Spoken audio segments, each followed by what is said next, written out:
Welcome back, everyone, to Brawl Masters. I'm Ready Set, that's Nighttime Clasher, and we are ready for another amazing season of Brawl Masters here in North America. Knight, it's great to have you back here. We had you on for a couple of shows last season, and of course you finished out the season with the Monkeys as well. Yeah, that's right. So yeah, competitive season mostly over here. But yeah, we are into the fall season of Brawl Masters, and this is your NA Open Qualifier number 1. Remember, $20,000 for prizes up for grabs, and that starts right here with the first qualifier for the season. Teams are going to want to make their way into the playoffs for sure, so looking to see some great gameplay today. I'm looking forward to it too, no doubt. Prize pool is a huge motivator. Let's take a look, of course, at the format of Brawl Masters because it is pretty unique. Of course, we have 3 open qualifiers, as you mentioned, Knight, 64 teams in each of those, and the draft mode, which we'll be getting into later if you're not familiar. All that's going to be followed by a last chance qualifier, and then the playoffs with the top 4 teams of all of Brawl Masters competing. Yeah, that's right. So taking a look at the format here, the first qualifier here, the top 8 are going to be trying to earn those points to be invited to those playoffs. And I'm guessing in the last chance one as well, it'll be seeded off those points, and then one team can try to win to the playoffs. But of course, we're going to be looking at those open qualifiers first, where there's actually a prize pool of $2,000. I believe the first place team can bring home $1,000. So that's really huge. That is absolutely huge. $1,000 for everyone who gets that first place prize, and you can compete over and over again in those open qualifiers. So definitely something to be keeping in mind. Though no small prize for second place either. $750 for second place and $200 for third and fourth. Of course, the playoffs is where the big bucks roll in, and that is where you want to be qualifying for yet more money and yet more glory to be won there. Of course, though, you're probably scratching your head wondering, how on earth does this draft mode work? If you haven't watched Brawl Masters yet, it is a pretty unique one. Knight, I like personally how we can ban out some certain modes. Yeah, so first, of course, the team's going to get a mode ban. And usually, teams do like to ban off Siege first. They don't like a really volatile game mode. Most competitive players think that in a best of 3, you want some more consistent game modes like Gem Grab and maybe Bounty, so you can secure those wins as single elimination, and they don't really want to be taking those kinds of risks. So yeah, one team will obviously get to ban 1 mode, and the other one will get to ban 2. And moving into the second stage, they're going to be picking which map they want to play, and basically that's just the order of the maps, but the modes are going to be consistent. And finally, those 2 teams are going to be banning off 2 brawlers each, and I believe that's an ABBA format. So yeah, as the teams are putting in those bans, we will be getting into our first match pretty shortly here. Yeah, I'm super excited, especially for our map pool this week. It's a different map pool each week as we move into the last couple of qualifiers, or rather the last qualifier plus the playoffs. These will change up a little bit. In fact, we'll reach out to you guys on social media to decide which maps will be played. So make sure you tune into those Brawl Masters on everything. Of course, today, though, we'll be starting off with Gym Fort, then Sneaky Fields, Layer Cake, Pit Stop, Dueling Beetles, Bot Drop. Those are the maps that are available today. Knight, you mentioned that usually our teams will ban out Siege, though, just because it's a pretty volatile game mode. I love how in Brawl Masters, in our draft format, that a lot of strategy can arise from these extra abilities that you get in the match preparation phase. Yeah, and even like something small that most people would think like picking which map is played first doesn't really have a big impact. It actually can, because teams want to be winning that first match, want to be winning that first map. That gives them so much momentum for the rest of that series. So winning the first map is huge, obviously. And if your favorite map is last, that also might be problematic, because if you lose those first 2, you're never going to get to your favorite map, and you're never going to be able to use that advantage. So picking your maps wisely is going to be really important. So those teams with players who have like coaches and analysts can just do a little bit more due diligence to make sure that they're making those correct decisions for the competition. Yeah, it is so huge just to get a map that you're good at within those first couple of sets, especially because, right, you can be 2-0'd, right? You can be taken out pretty quickly if you're not well prepared. Though our first match of the day going to be spectating Gallant Esports versus the Hateful 3 here, and this is going to be super, super exciting. Gallant Esports is, I believe, number 3 in terms of points in NA. Of course, with BSC, the season has ended, but definitely a photo finish there for Gallant Esports to claim such an awesome third place spot. Hateful 3, not quite as much, but they will have an advantage going against Gallant, such a well-documented roster. Yeah, that's right. Gallant's had a lot of success recently. Two of the players have been doing really well in the Masters League. Obviously, they've been performing in those last few monthly finals, having qualified for the last one as well, I believe. And yeah, they slid into the 4th spot in that BSC right behind Stamina, Tribe, and O.O. So yeah, definitely a really, really good team here. They're honestly a little bit underrated, as the players from LATAM are often. So it'll be exciting to see how they move through. Actually, this is like the bottom side of the bracket and face against some of the top teams like Tribe, Stamina, or O.O.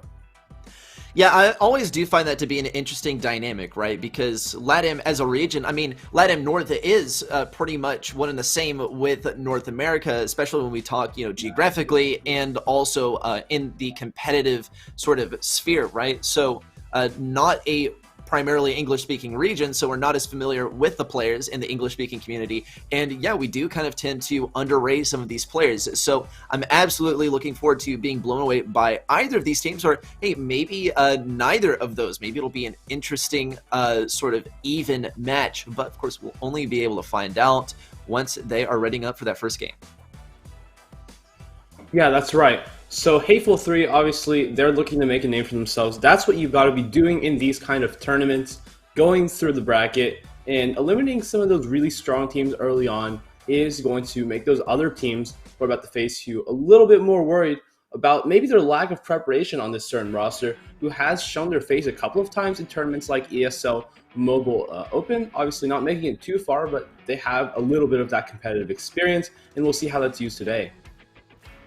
We will, and we're already going to be seeing how the draft mode is going to be used today already. We see Gallant banning out Siege, as you mentioned, Knight, and also Bounty. Yeah, definitely a couple of volatile modes there, and then Heist to top it all off. So we are still going to be getting started with something that can be a little volatile. Hot Zone does seem to be kind of a wacky one because the meta, right, is so different from other game modes. So Dueling Beetles to start things off, and Gallant Esports, they go for Gym Fort and Sneaky Fields to top things off. Of course, though, we have the bans to consider as well. Yeah, obviously Gallant Esports is wanting to play it safe here. Well, usually they're a team who's not actually afraid to run tanks or crazy comps on certain maps. They're definitely not wanting to take a loss against a team who's a little bit more unknown, such as the Hateful 3 here. So of course they're going to be banning out Siege, and they're also banning out Buzz and Poco, which are some of those brawlers who thrive a lot more in a tank meta. And taking out Poco really just gives them a lot more room to breathe, especially when you're running like squishier comps with throwers, which are just so good on like maps like Dueling Beetles. And yeah, of course they're leaving Terra open for all those tank counters that they do possibly need. And maybe Byron's going to become the primary healer in these games. Yeah, I was definitely thinking that myself. Byron, I can definitely see him making a splash on Dueling Beetles, also on Gym Fort, right? Some proper corridors for him to shoot through, most notably on Gym Fort. Though, of course, something that we also, kind of want to zoom out and analyze here is the ABBA ban format, right? Buzz, then Brock, then Ash, and then Poco are the bans. So Gallant Esports, right, they get themselves a little bit of breathing room by allowing themselves kind of the final say in which brawlers are going to be banned. And Hateful 3 might be in a bit of a sticky situation, right, if they decide not to ban out something and then Gallant Esports doesn't ban it either. But at the same time, Hateful 3 could essentially force Gallant Esports to ban a very powerful brawler, such as Brock, for instance. Like, if they decided not to ban out Brock, maybe they could have counted on Gallant Esports banning the brawler. Yeah, that's interesting what Hateful 3 actually banned here. Usually, when you're that underdog team, you don't want to actually ban those really broken brawlers, because that's how you can get like somewhat of a Mickey Mouse advantage, as they say in the NA scene. But yeah, that's actually the best way to go about it. If you just leave Ash open, then run him on every map, there's a much higher chance you succeed with that than just trying to outskill them on every lane, right? Yeah, no, I completely agree, right? You go for a little bit of cheese here, and, you know, sometimes that comp and a little bit of RNG, right? It can't feel like rock, paper, scissors sometimes, but, I mean, if you're kind of predisposed to, unfortunately, not win that match, then, yeah, you can introduce a little bit of chance in there, a little bit of luck, and hopefully that takes you to the win. I will definitely say, Hateful 3, they are going to need a little bit of luck to take down such titans as Gallant Esports in this region, especially given the bans as well, right? I wonder what really they have up their sleeve. It does look like it's going to be a little bit more, you know, clean cut as far as the metagame within this little microcosm of this first match, given that, you know, these game-changing brawlers, the brawlers that really mix up the meta, are seeming to unfortunately not appear. Yeah, so as we all know, Belle was nerfed a little bit recently, but she's still very, very strong, and they're going to be utilizing her for sure on maps such as Dueling Beetles, where she's just a solid mid or lane in a somewhat open map. At the same time, there is, as we said, Byron, who's actually a really good mid and just overall sharpshooter at this point.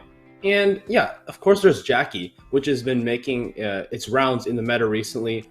Just really, really strong overall, and has that super, which is basically like easy to get Terra super. And you can just kill any squishy brawler with that. And we're going to see that really prevalently on maps such as, actually all of these maps could be really, really good for Jackie due to the ability to stay around those walls on Dueling Beetles around the mid. We got Gem 4, obviously those L-shaped walls are great, and Sneaky Field, I mean, this is just an entire bush. That's just amazing for Jackie. Yeah, Jackie is definitely what I'm looking forward to seeing. I think maybe a little bit of Rosa on Gym Fort and Sneaky Fields could appear. She seems to, you know, be kind of iffy whether she'll appear or not. When she does, it seems to be from both rosters. With Tara in the mix, maybe not Rosa, though. I want to pick your brain a little bit, because Dueling Beetles, right? Sometimes we see like some really dominating thrower play here, but with Mortis available, maybe we don't, maybe Mortis comes out, but then again, Poco's out of the mix. So does eliminating Poco, you know, rule Mortis out? I think Mortis is just fine as a general pick. Mortis is one of those tanks that can be picked solo. Him and Buzz are just able to be like played without the support of healers, mostly because they can go in on enemies very easily on their own. Brawlers like Jackie or like Bull, like those brawlers, you have to heal them a lot, and they have to basically int into the enemy to be able to charge that super, so they can have that increased mobility and ability to get on those enemies. So yeah, it's a little bit different how that plays. At the same time, Terra is going to be Gallant Esports' best friend here as they navigate around these tanks, especially even on like Sneaky Field or Gem Fort though. Actually, Sneaky Fields, Tara's not actually the best counters like Rosa. I feel like you can win a Rosa versus Terra lane if you're like a really good Rosa like Toonie or one of those other guys. But yeah, generally it's not always the best option, but Terra certainly does just destroy Mortis. Yeah, the one that we see actually pretty frequently on Sneaky Fields, perhaps Mortis could kind of rule this pick out, but Ems, right, seems to specifically make an entrance on Sneaky Fields. Of course, we'll have to wait for that to roll around to actually get a good glimpse into it. Let's get started on a hot zone here on Dueling Beetles, and it is the Mortis pick and the Jackie pick and the Byron to top it all off from Gallant Esports. Hateful 3, though, responding with triple tanks of their own. Yeah, actually interesting, a little bit of a change on the roster. It looks like the Titan is playing with Gallant Esports here, and yeah, he is a really, really good Mortis player. Honestly, one of the best in this region. Basically, he plays like he's on 0 ping all the time, and the funny thing is he's probably not. So let's see him try to chain a couple of supers, but he is up against 3 tanks in the mix here. Wow, and he's going to be able to take out a Frank and hold onto that super. It's up to Jaws and Steven now to try to push into the zone, as Gallant Esports have a very dominating lead here. Interesting combo there, one that I will definitely say I wish I'd seen sooner. Jackie Super, in addition to Mortis, get more damage with your Mortis attacks and also get those chain bats easier. Though, unfortunately, Gallant Esports, that single move right there is not going to be able to take them to success. Hateful 3 now occupying this point. It is a close race, but Gallant Esports leaves relatively comfortably. There's the double Jackie Supers. Titan goes for the kill, and Gallant Esports has control of mid. Yeah, so actually Evil Space, I'd like to, no, not Evil Space, the Hateful 3, I'd like to point out that they do have a very much of a comp advantage here.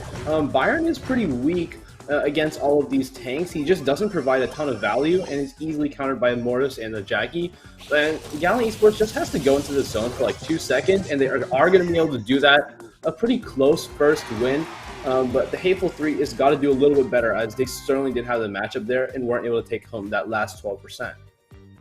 Yeah, I will definitely say, from the side of the Hateful 3, there was a bit of a Mortis diff to begin with. Just off that first push, Titan was able to, come back through and really show us what he's made of. I mean, Knight, you said it best, right? He's one of the best Mort players in the region, usually playing like he's on zero ping, when we know pretty well that he is not. Though, I mean, I will hand it to Hateful 3, though. They are getting some good retakes in there, and of course, they'll get the chance to try and retake this set more broadly. But Gallant Esports, they were able to make it work with the Byron, even though he didn't seem too impactful at the end.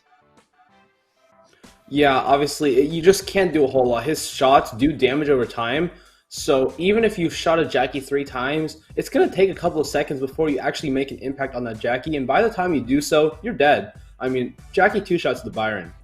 Well, not 2 shots, but if you are shooting her when she's got that counter crush, you're also just dead.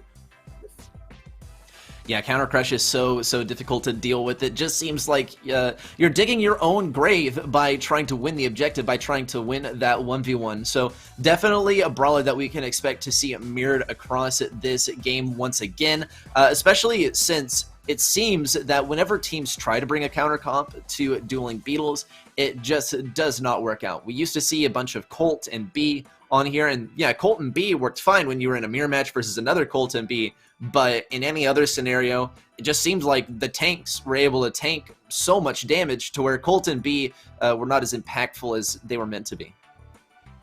Yeah, if you're going to play Colt and B in 8-bit, you have to hit every single shot. If you miss like 2 clips in a row with Colt, like, you're basically done. And at the same time, Colt B and like 8-bit, I remember that was mostly in response to like Daryl and Frank and Jackie, but with the introduction of like Mortis with the new star power, I mean, he's obviously just so much better. Oh, and speaking of which, they are going with that, but all these three brawls like are hard countered by Mortis. Interesting stuff. Yeah, Mort is an Oop, never mind. That's going to be a great first push for the Hateful 3. Salchipapa is going to get a valuable kill onto the Titan to start things off, and they're going to be breaking it down Gallant Esports' ramparts here on their side of the map. It is going to be a tough push in for Gallant Esports. It's going to mostly hinge on whether the Titan is able to get that first kill, because he does have the most mobility. Jaws is also going to have a tough time on this right side, but a strategic kill from Steven onto that honeypot is going to allow him to push forward. Jaws takes so much damage, and he's able to make room around the right side, forces the Hateful 3 back. Gallant Esports can now set up a little bit of residence here on the point. Salchipapa still going to be looking for those kills. Jaws can try and close things in. Good dodges by the Titan. He will not be able to pick up this kill. Hateful 3 remains in the lead. Yeah, Titan gonna narrowly fall down there. I think because he didn't bring the survival. He brought the survival shovel and not the combo spinner. He was unable to finish off the beat. And yeah, you definitely want the combo spinner when you're facing off against these long-range brawlers, because you know you only need like a 3-shot usually, and the gadget acts as one of those shots. On the other hand, survival shovel is probably better against tanks. Regardless, though, it is Gallant Esports taking this lead back, and as Titan pulls onto the super, he's really going to want to conserve it until he can get a double bash. There he is, but he is tagged, and that's going to mean he can't really go in very effectively. Needs to probably just go in on one brawler and get a Sui kill. No, he can't do that, obviously, and it's going to be Jaws and Steven trying to hold this mid, but all the walls are slowly breaking down. Steven's playing a 1v3, misses the Chug Jug, and it's not looking too good for Gallant Esports. Yeah, Chug Splash not going to be too impactful there for Gallant Esports. They do have a chance of pushing in still. The Titan, though, will get slowed. Does pick up the kill on Seoul, though. And Gallant Esports do have a chance here. It is going to be so close. 5% differential here, and Seoul is already going to be breaking it down even more. Walls does find a bit of a flank onto the point. 2%, 1% left. Hateful 3, they are going to be taking game number 2, tying us up in set number 1. Yeah, that actually was kind of a parallel to the last game, where it seemed like Gallant Esports was kind of coming back at the end, but they weren't able to close off that last little gap. Hateful 3 actually going to be tying our first set up, quite surprisingly. Both teams struggling a little bit on both sides when they have even the good matchups, so that's a little bit interesting to see. And yeah, maybe if you're the Titan, you got to reconsider that gadget a little bit. And I think generally most people are using that combo spinner gadget because the survival shovel obviously only works on people with tanks, and it's more likely that your opponents are running regular brawlers than they are tanks. I'd say it's probably like 80% to 20%. So generally that combo spinner is just going to give you that value. And especially if you're going on like a Byron, a B, a Colt, or any of those brawlers, you can just 2-swipe and throw the shovel, and you're going to be killing them. No problem. Yeah, no doubt there's some things that Gallant Esports could change to give themselves the upper hand, though I want to talk about the Hateful 3 and, what they did right in this last game. For me, easily the MVP was Colt, right? When things were getting hairy, when Gallant Esports had just gotten the retake on game number 2, this is where we see Colt barely get that super and start to open up some walls on the side of the Hateful 3, and that gave them a massive advantage on getting the retake on mid. Especially once you've exhausted all those silver bullets, it is really, really difficult to find proper angles because tanks are always going to cling onto whatever walls, whatever obstacles they can find. Even one wall is enough of a resource, of course, not versus like a two-man pinch, but in a 1v1 situation, it is kind of a win condition. Yeah, speaking of win conditions, we have to talk about how these different teams are going to figure out how to win this objective. I mean, we saw the teams are trying to use Byron, obviously, as their main win condition, trying to just push those tanks in. Obviously, Mortis is a pretty solid win condition as well. And on the other hand, one of the teams from, which is the Hateful 3, they ran Colt as their main win condition, being able to break open all those walls and trying to find the advantage that way. I'm actually curious as to why they didn't actually pick Griff, because Griff on one zone maps like this one and the Ring of Fire, he can just shred everybody because you can chain like the supers probably 4 or 5 times even on like big tanky brawlers, and especially Mortis, just you can't do anything to Griff. You're just running into like 3,000 damage worth of shots if you just go in on it. Just running into a meat grinder. That is what it feels like playing a tank versus Griff. And yeah, now that you say it, I was totally expecting to see a Griff here subconsciously, but I didn't say it, right? Griff is such a common pick here, especially versus tanks. So let's see, though, if Hateful 3 bring it out this time. They're maybe going to be able to make it work with Colt. No Griff, actually. Gallant Esports, though, they're going to be making a bit of a change of their own. Jaws is going to be picking up the Bell, and here's the Pam play from Seal, and this is really interesting. Didn't expect to see a thrower played here, much less Sprout, especially with Mortis not banned. Yeah, that's a little bit of a questionable comp here because all 3 of these brawlers don't really do that great against Mortis. Obviously, Pam with the Scrap Sucker does a little bit better than she used to, but I mean, if you're a good Mortis, you're going to know when and how to get around that gadget, of course. And yeah, this is like a really, really good start for Gallant. Clearly, they're all over the zone, just a Byron healing fight here. And yeah, Mortis is going to stay up, and Titan's looking for his next opening. 57% to 0. I mean, this is exactly what Gallant needs to be doing, what they weren't doing in the previous game, and yeah, they're just absolutely dominating here. Ouch, and especially with photosynthesis being used on Sprout from Hateful 3, it's just a big old super battery for Mortis. He's going to be able to chain those bats over and over again versus a brawler that can really not do anything versus him in close range. Titan is going to once again push in. There's the double bats again, but Sprout will stay alive thanks to the healing station. It does eventually get taken down. Big pinch there for Gallant Esports to secure this win. Doesn't look like there's anything more that Hateful 3 can do.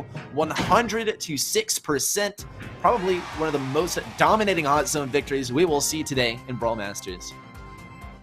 Yeah, and the star player being Titan, that's not surprising at all. I think he probably got 20 supers that game, honestly. And yeah, that's a good start for Gallant Esports here. We're going to be moving into Gem 4 next. And knowing Gallant Esports, they're probably going to want to pull out that Mortis again. So if you're the Hateful 3, you might want to pack a Terra. You might want to pack a couple of brawlers who can really just slam the Mortis when he gets onto them. And yeah, the Terra is probably your best bet. Obviously, you can try to run Pam. And there's also Jessie, I suppose, is okay.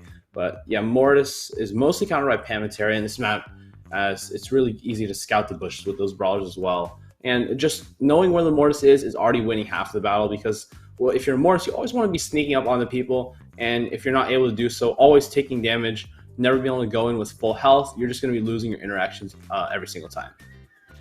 Yeah, and I mean, as far as maps go that enable Mortis to be, pretty much everywhere and nowhere at the same time, concealed by the bushes, there's really no better candidate than Gym Fort with those long lanes with bushes along the sides that, you're usually going to see like a lane fight in towards the beginning of the game, but later things start to shift towards the center of the map, and that's when Mortis can really start to exert his control. He can be anywhere on any side of that of those four corners of obstacles at any given time. But the real question is, how are Hateful 3 going to deal with the Mort, right? Because they took a chance, they took a leap of faith with that Sprout pick, and it just fell completely flat on its face. So they have to know that Mort is almost a 100% possibility here from Gallant Esports, especially given how effective it has been for the last 3 games. Yeah, let's take a look at the game here and see if Titan did go with that Mortis pick again. Oh, we're loading right in. Nope, oh, wow. But it is a little bit similar, as it is one of those rush comps. Got Max, Sandy, and Rosa, and it's going to be a similar strategy from the Hateful 3. They definitely do know their comps for this map, it looks like, as Gene is going to have the upper hand onto a Rosa, especially if he does have that lamp blowout. If he has the Vengeful Spirits, though, they might be in a little bit of trouble, as it will be basically impossible to get the Rosa off their backs when it's got a Max Super. Yeah, keep in mind, this is Hateful 3 picking a good comp for specific reasons. It's not just them going back to February of this year and picking up the comp that seemed to be pretty much undefeatable. Gallant Esports, though, they will gain a little bit of room here at mid. Hateful 3 are all sped up. COE is going to have that super to exert some more control at mid. Rude Sands is going to provide them invisibility. Great pull there by Saichi Papa. And that is going to be a successful push in for the Hateful 3 for them to tie up the gym count 4-4. Yeah, and the Gene pull is going to go into the Oblivion there as Titan uses the phase shifter to get away. Freeze on the Max from Jaws, but they're not going to be able to find the kill. Although a high Sandy Super is placed, Seal throws his own in response, but too little too late as Steven sneaks up into that Sandstorm and finds the kill onto the Sandy. It's Gallant Esports looking to have a 8-5 lead soon if they can find a couple more kills, maybe even on the Gene to secure a victory here. Speed out from Titan, but he's not going to get Steven in that Let's Go radius. And yeah, it doesn't give him the speed, so Steven was unable to go on the Gene at that point. But it is Max, Gene, and Sandy Super all together for Hateful 3. No dice, no kills there. And Titan's going to be going home with 13 gems on his head. Big stuff for Gallant Esports to bring themselves to the match point. Great comp choice as well. So many impactful moments throughout the game. We saw Jaws all the way pushed up on the right lane. Got the double stun there with Sweet Dreams. We also saw the Titan working together with Jaws at mid. Jaws made some room for the Titan so that he didn't have to, sacrifice himself potentially to the Gene Pull to pick up that 10th gem. So lots of good synergy, lots of good teamwork so far from Gallant Esports. Hateful 3 are in a bad situation as they need to get the complete reverse sweep from here on out in order to advance later into the bracket. Yeah, that's right. And yeah, as you said, Gallant Esports, they're on their match point here. And if you're the Hateful 3, it's honestly kind of hard to counter that comp, because even if you have a overall advantage in the game and you're going to pick up like even 10 gems to 0, it's so easy to like get robberies with the Max, Rosa, and Sandy if you know what you're doing. Sandy with the stun, Max, you can obviously give the Rosa speed. Rosa can just get kills and get out of there.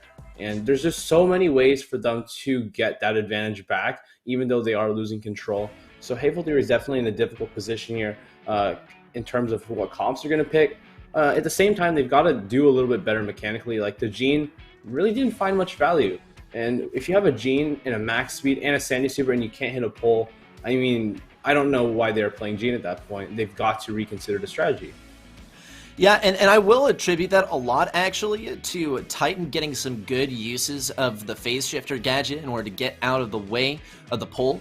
But also, we saw that poll kind of being saved for a very, very long time, a little bit cautious, a little bit conservative with using it, which led to it being used in the end in very inopportune situations. Gallant Esports are going to be changing things up. They are going to be bringing out the Jesse early lane fight win there for Steven around the left, and Titan is, of course, going to be employing the Tara around the right side. Yeah, I really like these picks here from Gallant. It just makes a lot of sense. Tara and Jesse ensure that you're not in any danger from tanks. I just like Jesse on this map. If you play that turret on this like L shape here, as Jaws just did, it is so difficult to take it out. Like with a Jaina Sandy and the third brawler like Max, like none of those brawlers can take that out. And you basically can't walk past that mid lane without being shot at. And this is almost already game over. Like Steven, double stun on the left-hand side. 2 Sandy Supers up for Gallant Esports. It's just looking really good for them. As long as Jaws stays out of the range of this magic can here. And you've got a Terra Pet back there to just give them a little bit of healing. Okay, well, here's a great combo, though. The Sandstorm plus Salchipapa's super. No way. He auto-aimed the super onto Jaws, and it went for the shade instead. That is devastating, and it just might be the game decider in favor of Gallant Esports. Yeah, that's not what you want to be doing, especially against a team like Gallant. And yeah, Salchipapa had that Sandy super, and basically Jaws had no... Oh, what is going on here? Yeah, it's not going to do anything, but Jaws didn't know he was there. He had no idea that Gene was in there with the pole. And I mean, that was almost a gimme, I feel like, and they were unable to capitalize. That might be the reason that they're going to lose this match here. One last opportunity for Salchipapa to find the pole. No. Yeah, that's as simple as that. If you don't hit your Gene pulls, you're going to be losing the match. Unfortunately, Hateful 3 is going to end their run here today. Hopefully, we'll see them back next week with a little bit of improvement. Yeah, definitely want to see like some minor improvements here and there, right? It was like some micro plays, just like single plays that did not go how they were intended to, and unfortunately, when you add them all up, they sum it to a defeat for the Hateful 3. So unfortunate news for them, but definitely could be the hopeful 3 next week or the week after that, as they seek once again to claim some points here in Brawl Masters. So with that done and dusted, it's going to be Gallant Esports advancing on to the next round. Yeah, nothing shocking there. Gallant Esports going to be on to your top 8 already, so they're going to be putting at least, I think that's like 4 or 6 points in their bag. Yeah, definitely a good start for them. And yeah, we should be going into the next match. It will be Quantumverse versus Ldu Esports. Not sure who Quantumverse is, maybe a new name or a new team. Ldu Esports, though, is one of the teams from the Master League. If I were to guess, I think it's like the old Kultu BGBG roster of Togiplay, Angel, and Mitsuya, but I'm not 100% sure. That's kind of a guess. Well, Kultu BGBG, definitely a team that has made a name for themselves in... Yeah, definitely a team that has made a name for themselves in NA, and definitely a team as well that we have seen a lot in Brawl Masters. So Quantumverse versus LDU, definitely one that we are hotly in anticipation of, but more than anything, to see the players that are playing on both of these rosters. Yeah, so I'm getting word that Quantumverse, one of the players is called Pretzel. And the other one here, let me just find this real quick. But yeah, it's Alushi, Wrath, Pretzel, and Triss. Yeah, some pretty good semi-pro players. They've obviously tried a lot of those pickup scrims, just trying to get into the scene. And yeah, it looks like they are trying their shot at competitive today. Oh, LDU Esports, I was wrong. It's actually Pain, Hisoka, Carlitos, and Fena, which is obviously not the previous Kultu BGBG roster. No. That's actually Vacha Platinum with the addition of Fanatico, which is a Colombian player, I believe. He used to be on Destiny Esports. Definitely a solid pickup. Interesting. You say Vatra, right? But the only player that I recognize is iPain, of course, a player that's going to be recognized anywhere he goes, no doubt. Yeah, those 3 players are all on Vatra Platinum. Or maybe they were, maybe they're on LDU now. But I think that's just a player loan for this Master League event currently. All right, well, we'll have to see how this one plays out. We already have the map bans and the mode picks in here. Siege and Brawl Ball are going to be banned out. Surprising to see a Brawl Ball banned out. Interesting. Definitely a personal ban there from Quantumverse. Given that Ldu Esports, these players respectively are pretty talented on the mode. Heist as well banned out by Ldu Esports to cap things off, and well, we're going to see some dueling beetles on our first round once again, Knight. Yeah, that's right. And taking a look at those brawler bans, we have Leon, Ash, Buzz, and Max banned. Yeah, pretty common bans, I'd say. Max, not so much, but I guess if they're worried about Gem 4, Max is pretty strong there, obviously, and she will not be in play anymore. Take a look. Poco is not banned. I know that Juan Carlos from Ldu Esports, he's basically a Poco main. He plays it everywhere. Their team just loves using tanks, and I would not be surprised to see them start with like a Poco, a Jackie, and like a BB on this first Dueling Beetles map. So yeah, I'm curious to see what these teams decide to pick. Yeah, and of course, we take a look at the bans as well, and you can see a pretty good example of what we were discussing earlier night about strategically not picking brawlers that are prevalent in the meta, and that opens them up for play, or can potentially force your enemy to ban them. So in this situation, Brock is going to be available, and Layer Cake is guaranteed to be played. So Brock is definitely going to be a prime pick for that map. Ash, thankfully, is banned out. Buzz as well. But yeah, like you said, Poco is available, and that's definitely a good choice by LDU. Quantumverse, yeah, they probably had to pick between banning out Leon or banning out Poco. Really just the lesser of two evils in this situation. Yeah, that's right. And on Dueling Beetles, obviously one of those top combos actually is like Brock and Bell, just able to open up the map and all over, and then Brock and Bell can just snipe down every single enemy together in tandem, one shot after the other. It just works really well together, and if we don't see Brock on Dueling Beetles, I think that would be really, really surprising, considering how good he is at opening up these walls and just keeping a lot of control on this one zone map. Yeah, I'm personally curious as to whether we'll see like an aggro Poco or something on Dueling Beetles. I mean, okay, of course, it's Brawl Masters, right? There's a lot at stake here, but this is not one that is too strange, especially on Dueling Beetles. The map does seem to be pretty favorable towards like some aggressive Poco play, especially when you compare it against pretty much every other map in the game. And you mentioned, Knight, that Juan Carlos, like Poco is his bread and butter. So is it one that we could reasonably expect to see in our first couple of games? Yeah, I think it would be not surprising to see the Ldu Esports team running Poco, Jackie, Mortis on Hot Zone, on Bounty as well. I mean, this is just a comp that they're very comfortable with, and I know they're very, very good with it. Able to beat a lot of bad matchups a lot of the time. iPain's a really good Mortis, and we'll just see what they pick here. Oh, so they probably heard the stream and just wanted to prove me wrong. That's fine, that's fine. I see how it is. Yeah, the old switcheroo, though. Quantumverse is going to be employing that Poco here, though it is going to be tough. He does not have any cover to work with anymore, and, well, he doesn't have any control of his movement to work with anymore. It is going to be iPain bringing out Ldu here. An interesting one, given that Ldu does really struggle in these situations where he is outranged, but, well, fortunately for LDU, he is not outranged.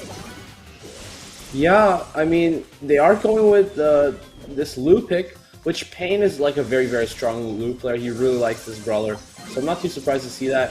At the same time, maybe they're just playing brawlers that they like to play rather than the best ones on this map. Because, I mean, in round one, you don't necessarily want to be giving away your best comps to a team that they're a little bit more confident going up against and beating, as they're obviously new to the scene.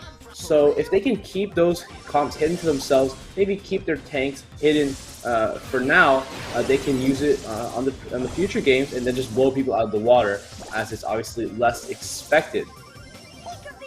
Well, this has been absolutely massive for LDU to start things off. Quantumverse, they could try and push on to the point, but there would just be no reason to at this point. It's not winnable. Quantumverse, they only take 10% off of that objective. In in our last match, we saw 6% to 100%. Now we're seeing 10% to 100%. So they're pretty close to the record, but I'm thinking maybe we will be right in saying that 6% to 100%, that's pretty much the greatest disparity that we're going to see all day.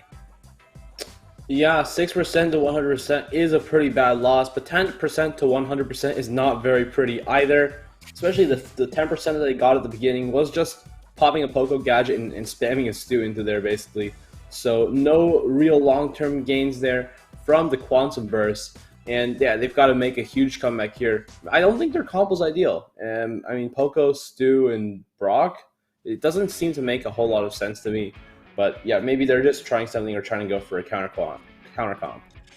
Yeah, but I mean, you know, Knight, I want to bring it back to what you were saying, where we're thinking, okay, LDU, right? What if they're not going to reveal their best place quite yet? They're saving those for the later stages of the tournament today, and I would say that's absolutely plausible. And if that's true, then Quantumverse can use that to their advantage. No longer will they have to play any sort of counter to tanks. Now they can focus on other things. Now, admittedly, in the last game, that didn't really look like a tank counter to me. So let's see what they employ in game number 2. They're going to have to win 2 games in a row in order to swing this set in favor of themselves. Yeah, it's Amber, Spike, and Brock from the bottom of your screen. Same comp from Ldu Esports, and it's going to be interesting to see how these 1v1s actually stack up. I'm not 100% how Amber versus Ldu is going to be. I think just Pain being so good with Ldu is going to make it seem really easy as he pushes the Amber basically all the way into spawn here. Amber on a quarter of the freeze. Kaz has to stay careful here, or he's going to be frozen. And there you go, winning his lane, and it's going to be Quantumverse pushing back into the zone, breaking up those front walls. And yeah, Wrath has a cactus there. Going to give him a little bit of healing. Oh no, actually it just misses the range by a little bit. But Rocket's falling all over the right side. It's going to be really difficult for LDU to push into this. Yeah, this is definitely a good pick from Quantumverse. LDU with the same comp as last time are going to be struggling a little bit, but here could come a big play. Carlitos is going to look for a target for those bees. No slow though with a super, but there's a super from iPain to completely close off mid. No access. Access denied for Quantumverse, though they don't need to step on the point quite yet. They turn their attention to a different objective, getting rid of Hisoka and, of course, Carlitos. LDU are going to have a tough bit of catch-up to do here if they're able to successfully push on point once again. Big super for Mr. Aluishi. And Quantumverse really strong arms this control here. Yeah, they're doing such a good job at just holding this control. I mean, I think they have a fairly good advantage in terms of comp. I mean, they just outrange that Ldu, and Amber being able to win that lane and then help win those other lanes is going to make this one a diff in the favor of Quantumverse. At the same time, the spike doesn't do that bad into Brock, and it doesn't do that bad into B, especially B. I mean, that like little cactus guy just sits there. I mean, you can tank like, I think, no, yeah, that's 4 shots from a B. 4? Yeah, 4 shots. So that's obviously a lot of value there, and you can even take a chunky shot. So just completely negating a 3k shot from the B is going to be really important to staying alive in those 1v1 matchups. Spike at the same time is not so bad against tanks. So yeah, it's a pretty balanced brawler to be using here. Of course, his only weakness being throwers, which they covered with the Brock. So yeah, I really like that from the Quantumverse. It's a smart set of picks. And Ldu Esports maybe needs to retire the Ldu here, as they realize maybe winning this set is not going to be so easy. Yeah, and honestly, I mean, from the side of Quantumverse, I wouldn't be complaining if they ran the same comp once again. It seemed to, you know, pretty much cover all the bases pretty well-rounded comp. Though, of course, you know, when you are not focusing on anything particular, you're, like, not focused on anything at all, right? Just synonyms here. So, Quantumverse, right, maybe they'll lose sight of something specific that LDU decides to really hone in on, right? Are they going to go for control so much? Are they going to maybe switch onto the tanks because they don't want to be knocked out here? Of course, LDU, right, they don't need to be worrying about being knocked out here. It's more of how quickly are we going to finish up this match? Yeah, LDU obviously, like, they're the favorite here, being a team who's made a lot of monthly final appearances, made it pretty far in ESL, in the Master League. Yeah, against a little bit of a newcomer here. And yeah, of course, I want to see if the newcomer can hold their ground. But at the same time, just cheering for a longtime favorite is not such a bad idea either. They're going to be going into this third match of Hot Zone in just a second here. And they got to think about these comps because remember, Mortis isn't played. That's a brawler who's really, really good against Brock, really good against B. Just able to get up and throw the combo spinner out with 2 shots. So you basically use your coiled snake to get up. You use 2 of your regular shots to hit the brawler. 3 is your combo spinner, and then you just kill them. It's really, really easy. Simple to do, and let's see if they can pull it off. Oh, and we got a tank comp here from the side of QuantumVerse. On the other hand, though, a full wall break comp, actually. They're going to go with the Colt as well. Now it's up to Carlitos. Can he hit all of his shots? Because if he can't, the Colt gets no value. Yeah, especially on the lane versus Jackie, it's going to be a tough one unless Kaz gets pinched over here on the right side, and he is going to be suffering some major damage from Hisoka, who's also waiting with that Killer Bee ready to go. Big damage on Hattis just to keep him down. Carlitos does change focuses for a moment. He goes for a little bit more damage on Hattis. There's the kill from iPain, and Wrath is completely surrounded on all sides. Though a good start from QuantumVerse in terms of percentage, already a third of the way there, but they got to regroup here, and Hattis is going to have a rough time. Not going to get slowed down on the right side. Also, Wrath gets a big scrap sucker on the left lane on iPain. QuantumVerse, this is actually not looking as bad for them as we were initially expecting.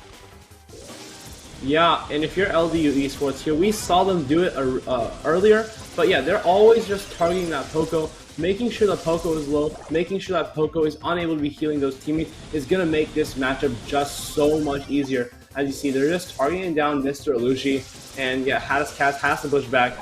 Yeah, Poco's down, but Pam's in with that turret. Let's see if they can hit all these shots. Hisoka or Polio is just going crazy here. Kaz maybe use a super, but some Poco heals keep him alive. Basically a super battery though, as Pain finds the Rocket Rain, is going to use it on Alushi, finds the kill almost, and yeah, it's looking pretty close here, but in my opinion, LDU should be able to hold it if they can get just one more team life.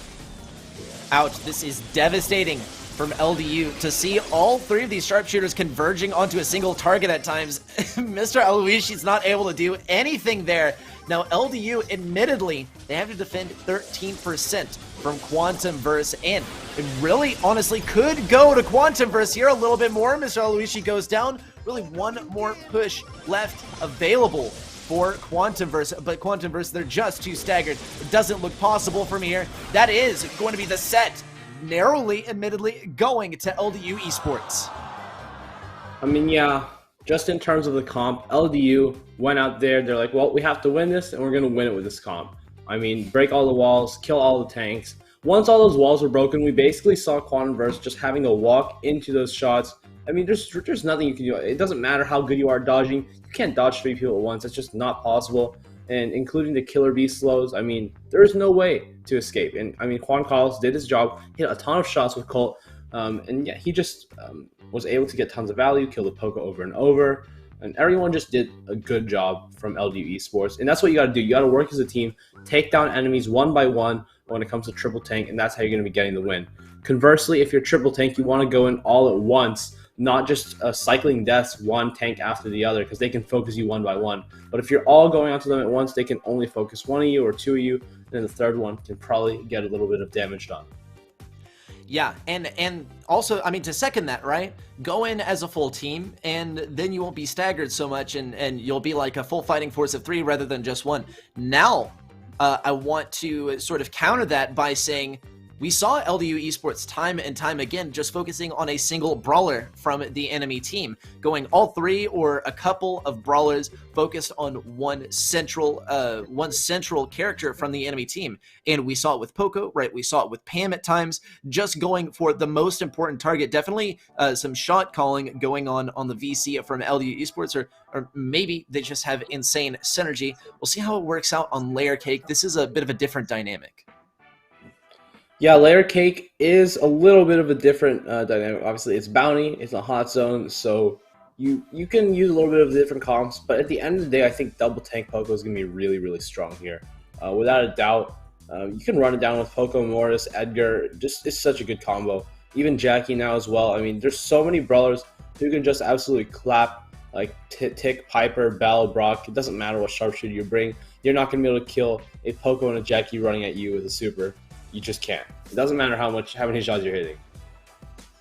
Yeah. I mean, it's just a combo, right? Or maybe even just one brawler, right? We talk Jackie here, a brawler that you cannot really do much against if she gets close enough to you with enough of her health. Let's see how it works out. Quantumverse are going to be employing something a little bit more control-based. LDU, though, interesting. They're going to go for the bow on the right side, and there is the penny. One that I feel we don't see enough in competitive, and look how she just shoots down mid. She doesn't really need to be playing for a lane victory here. She just needs to keep that blue star safe and farm up her super from free from that super totem. Yeah, so speaking of that strategy there, it's not a very good one. Obviously, they are trying to cover up those comps probably. And wow, Pennymore gets a double shot. I mean, come on. Quantumverse really needs to be doing a better job here. And yeah, especially at the beginning there, they were not playing this correctly. When your opponent drops a bow totem, you have to get that tick onto it. You have to just push into the enemy, aggro the enemy, and they're not going to be getting a lot of value from the bow totem, because a penny without a super is not very valuable. And Wrath going to be trying to stay alive here, but those walls are all broken up. It's going to be really hard for the Quantumverse to come back from this. Yeah, they're just walking into the mines. It's going to be really difficult. Yeah, and here's another one to consider, right? Is Quantumverse, they got to play into the penny here, and even Wrath, who does have the range to deal with the thing, is going to be feeling most of the pain from that turret. Penny, she's not one that we see often in competitive, nor do we see, as a result, often in scrims, and so sometimes, you know, a lack of awareness can arise regarding that turret. It can be completely off your screen, and it can still hit you. It can still be targeting you when you don't even see it, and that is terrifying. Quantumverse are feeling the effects. Not super hard, actually, as Mr. Aloysius goes for the kill, but he manages to get the mines perfectly around that turret instead of hitting any of them on there. Definitely hurts. Quantumverse are, unfortunately, going to be going down here unless they're able to make a big push, but it just doesn't look like there's enough time left, Knight. Yeah, their control over this penny and the bow totem was just all over the place. Weren't really working together as a team. As I said before, they've got to push in at the beginning together. Send a tick down the right lane, not the left side. And even once the penny turret was up, all you have to do is just shoot a couple of tick shots at them. I saw the tick auto-aiming a lot of times onto that turret, and all three of the mines went completely around the penny mortar, and you were just wasting shots at that point. That's not getting you any further to the objective.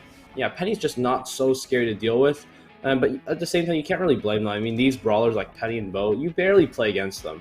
So when you do, it's a little bit surprising, and you don't know how to react to that. Maybe you're honestly better against like just meta brawlers than something you don't expect. Yeah, and I will come to the defense of the tick from Quantumverse here, because the last time that Penny was like viable meta was around the same time that tick still you know, didn't have those shots spreading out the further away they went from him. So I will defend them in that regard. But more broadly, right, yeah, this is a surprise pick, and one that you're not experienced playing against unless you're like a ladder warrior or something. And I can definitely say that neither of these teams are ladder warriors. They're playing their scrims, they're getting ready for competitive, and Quantumverse most definitely was not ready for something this off meta, but something that can be so dominant if it's not something you expect.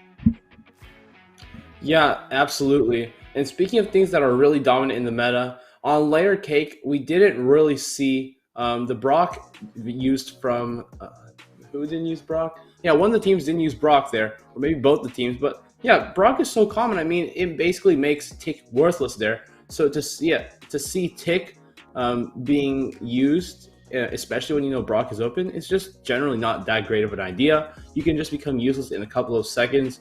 Especially on this map where it's really easy to break open the walls quickly, contrary to like Dry Season where you have a lot of place to hide and you don't have that many Brock rockets. But okay, looks like both, okay, this team is going bow now, which I don't know if they know, but the thing is already patched. So good luck using the Underworld bow here. But it is Hattis Cassidy picking up that first star. Ooh. Can he stay alive is the question. No, Carlitos trying to use that the healing from Rico's gadget to stay alive, but I mean, how can you win a lane against Piper as Rico? I'm not sure what the picks are coming from here from Ldu Esports, but yeah, again, they're just picking a little bit stranger comps today, maybe just testing some stuff out again. But yeah, Pain has done a great job at breaking down all the walls, but it is Hisoka who did get stunned by a mine. That's not something you ever want to be doing at any high-level tournament, because those are things that your team can call out and just avoid really easily, honestly. Yeah, we are noticing a few things that do seem to be a little bit outdated. Big kill there from iPain, though Mr. Aloysi is able to quickly rein it back, claiming the blue star in the process. Hadis Kaz, though, now gets the opportunity to push up mid and once again try and get some mines here, but there are not really any choke points to be placing those mines around, and he is outranged by everyone on the enemy team, so it is going to be an uphill battle for sure. Mr. Aloysi takes a little bit of damage from that rocket rain. Meanwhile, around the right side, this is a tough-to-win battle for Carlitos, as he just doesn't have really those ricocheted angles. Especially keep in mind, he's using extra bouncy, so surely he was expecting to get some ricochets around the walls here. Yeah, and Juan Carlos, he's a player who does enjoy his Rico. He's a pretty solid player overall with his brawler, but it doesn't matter how good you are with Rico. I just don't think he's going to work here, and yeah, it's going to show. I don't think that LDU can pull this back with just 10 seconds left in regulation, and unless Pain can just get a team up here, no, they're going to be losing 17-7 here, even though they are on match point. QuantumVerse is still showing some signs of life. Unfortunately there for Ldu Esports, they were at the match point. What a great way for QuantumVerse to start bringing it back in their favor. One more win for themselves in this set, and they'll be taking it on to set number 3 on Gym Fort. It's going to be interesting to see if we get there. Something tells me no, and Ldu Esports, once again, they're going to be trying to finish things out quickly here. The longer they play, the more they could potentially give away what comps they are saving for the later stages of the tournament. It does kind of stink for LDU that they're not able to bring their A game necessarily this early in the competition. QuantumVerse, though, they are dealing with it pretty well now that they've gotten a single win here, but Knight, some holes in the game knowledge seem to be showing. Maybe they really did just want to play Bow. Maybe it's just a coincidence that they were playing Underworld Bow. But yeah, it does look like there were some, things that we've observed throughout the set. Underworld Bow, doesn't have the extended explosion radius anymore. Tick is not able to hit the shots onto the penny mortar if you just auto aim at long range. I'm sort of noticing a trend. Yeah, these are just those little things that can make a big difference. And QuantumVerse obviously don't have as much experience in the competitive scene. These are just things they've got to work out with their own teams. Definitely not a shabby showing so far. They have taken a couple of games off of LDU here, which is definitely a very strong team. They've made plenty of monthly finals, maybe 3 or 2 this month. No, this competitive season. So yeah, they know what's up. And QuantumVerse in this last set here, they've got to probably be careful of tanks. Juan Carlos, as he said, he's trying to convince his team to let him play Poco, so we'll see if that comes to fruition. But yeah, Poco Mortis, I feel like we've got to see that at least once here from Ldu Esports, where it really doesn't feel complete. Yeah, it would be interesting. I would love to see it, right? Especially Screeching at solo, definitely able to reach over the walls there. Do we see it? Well, QuantumVerse, they're going to be running the same comp as last time. LDU, once again, using the bow here and the penny and the bell. Well, Knight, it looks like we're going to have to be waiting until a later stage of the competition to be seeing that fabled LDU aggro Poco. For now, though, we will be settling with the Bow Totem plus Penny, and Penny does have that super ready to go. Good kill for LDU to start things off. Carlitos is going to be a little bit cautious about his turret placement, though. Doesn't want to place it when he's still in a firefight over here. So already, though, Knight, we see some good adjustments from QuantumVerse. They immediately are going for that Bow Totem now, and they're switching on to Brock as well. Yeah, let's see if they can find a kill. Oh, no, and they're actually going to miss a homemade recipe onto Pain there, but it is Alushi who does finish off that kill. They are at the advantage here, but a kill from Ldu Esports onto that Brock is going to be a star lead for them. All of them at the back currently, just charging that super. If you're Mr. Alushi, maybe you want to go up there and just toss the rocket rain down. Just stop that penny from charging that mortar, because when you get low on those gadgets, and the penny can put that turret behind this 6 block here, as we see, that's going to be finding a kill very early on. Let's see if the rocket rain reaches. It barely does, but it's still not that convenient to take out that turret. Let's see how LDU decides to push up onto this map after Hateful did have to respawn there. You know, if you ask me, I think the reason that Quantumverse didn't push up there and why Mr. Aloishi did not toss that Rocket Rain towards the back line of LDU is because they were not keeping track of where those bear traps are. And that's definitely something you do need to be keeping track of. Admittedly, it's something tough to keep track of. Quantumverse, oh, they are going to concede some stars here. Mr. Aloishi needs to get an OP clutch play here. He will get one shot onto iPain, and that is all she wrote. Just a couple seconds left, and LDU will be closing it out here. They're headed on to the next stage, into the round of 8. Yeah, Quantumverse gonna go down here, but not a bad performance, as we've said. Hope to see them back next week. And yeah, it's going to be LDU moving on into the next round. Nothing too shocking there. Round of 8 teams are so far. We have Gallant and LDU, so it's looking like a good start for this competition. Very strong teams all around. Yeah, I think you know, we were pretty critical actually of Quantumverse, especially considering that, you know, like you said, Knight, they were putting up a very, very good fight versus the likes of Ldu Esports, no stranger to the scene. Though here's the fortunate thing for Quantumverse is that their mistakes, you know, were pretty easy to observe from a spectator's perspective, and these, you know, little micro plays that add up in the end, these are things that they can go back and fix. So we hope to see them in a later Brawl Masters. Unfortunately, we won't be seeing them later in the bracket. That is going to be Ldu Esports taking the spot. Let's actually take a look at the bracket and see how things have shaped up as well. We do have the round of 16 coming to a close, and our quarterfinals are starting to get set up. Tribe Gaming, Revenge Tour, Vatra Gaming, Gallant Esports, LDU, Stamina, and West Coast, just to name some prominent names here in the bracket. Yeah, and these are 8 teams who have all at least had one monthly final experience, if I'm correct. Yeah, all these teams are at least a couple of times monthly finalists. We see America de Cali Esports, which I believe, I feel bad for not knowing these, but yeah, they're newly named, what is it called? Lone teams for the Master League. So a lot of these players are just same team, different name. They're going to be going up against Tribe first, though. Revenge Tour versus Vatra Gaming Gold. That should be a very close game. Vatra Gaming Gold, actually the old Call2 BGBG. Yeah, just changed the name. LDU and Gallant, as we just saw. It's Stamina versus West Coast. A lot of good games coming up, for sure. Definitely looking forward to seeing it. Gallant Esports and LDU, we saw both of their games here, those victories, but now only one of them will be able to advance to the semifinals. That is our quarterfinals ready to go. We're going to give our players a short break here, give you guys a short break as well. Get up, stretch, get some water. We will be back with y'all in a few minutes for the quarterfinals.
Welcome back, y'all, to Brawl Masters. I'm still ready set. That is still Nighttime Clasher, but I'll tell you what has changed our match. It's going to be Stamina Esports versus West Coast to start us off. Yeah, and speaking of changes, we've got a little bit of a change to some of these rosters. West Coast, as many of you have probably heard of in some of these Brawl Masters tournaments, they did win one of those open qualifiers last season. Also, they're Lemon Gaming in the Queso Cup, but they have added Chepo, a previous member of IX Gaming, to the roster. That is a huge shakeup, and they've already taken out O.O, who is a really, really strong team in the region. Number 3 overall in VSC by a large margin, actually. And yeah, being able to beat them at such an early stage of the competition, I mean, that's huge. That is absolutely huge. It would be absolutely massive. Let's try and get some sort of idea of how this match is going to play out. The pre-match preparation is already finished. We have the mode bans flying in first. It is going to be Brawl Ball and Siege banned out by STMN. Interesting to see Siege not banned first. I wonder why they don't want to play Brawl Ball so badly. And of course, the trend that we've seen running for the past 3 matches in a row, Heist banned as that final mode. And of course, Dueling Beetles to start us off.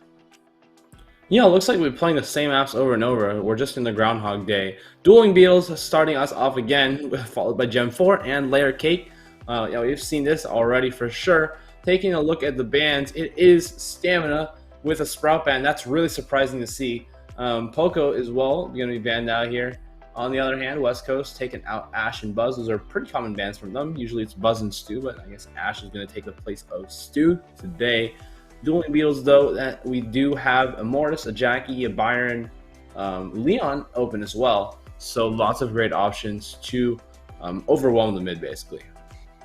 Yeah, I mean, look at the disparity between the bans here, right? Definitely very, very confident bans from STMN. West Coast, a lot more cautious. Typically, what you can observe is that the teams that are less confident are going to be banning out those very powerful brawlers, the mainstays in the meta, and the more confident team says, you know what, we don't really care if those are in play. We're just going to ban what we don't like playing against, and that's especially true in the case of Sprout. STMN, they just don't like Sprout, but you know, kind of to build upon that as well, the one game that, or rather the one match that they did not ban Sprout, of course, before our last monthly finals in October, they lost, unfortunately. So let's see how the Sprout ban plays out for them. We're going to be getting into Dueling Beetles to start things off, and it is 2 long-range brawlers, Brock and B from the side of STMN, and interesting to see the Stu here, but Zara on the Stu, now that's not really a surprise. Yeah, obviously Stu is open, and I mean, yeah, Zar plays Stu, that's what he does. And maybe with Bobby on that Brock opening up some of those walls, it's going to make a lot of room for Zar to just go crazy left and right, being able to just kill all these brawlers, no problem. Chepo's going to be trying to dash over to this back area here. Can he find a kill? He does, and it's going to be Bobby and Jay in the middle here trying to get some kills onto each other. Bobby holding that big rocket, but a heal from Shine almost keeps it alive. Is going to go down though. Now it's a team wipe for Stamina, 50% to just 16. It's really, really good for them to be in this position here. 2 totems down on the left-hand side, taken out in just a second, unfortunately. But yeah, Zar's all the way in their spawn. Jay is just not having a good time. You can't see him, but he's definitely suffering up there. He's definitely suffering for sure. Zara also keeps himself alive with Gassy Heal. It's just no contest here. STMN Esports, they have the bag already. Just a few more seconds to stand around on this point. They're going to be playing pretty cautiously, though. Don't want to get taken down by JR there. Chepo tries to make an impact, but unfortunately it doesn't work out.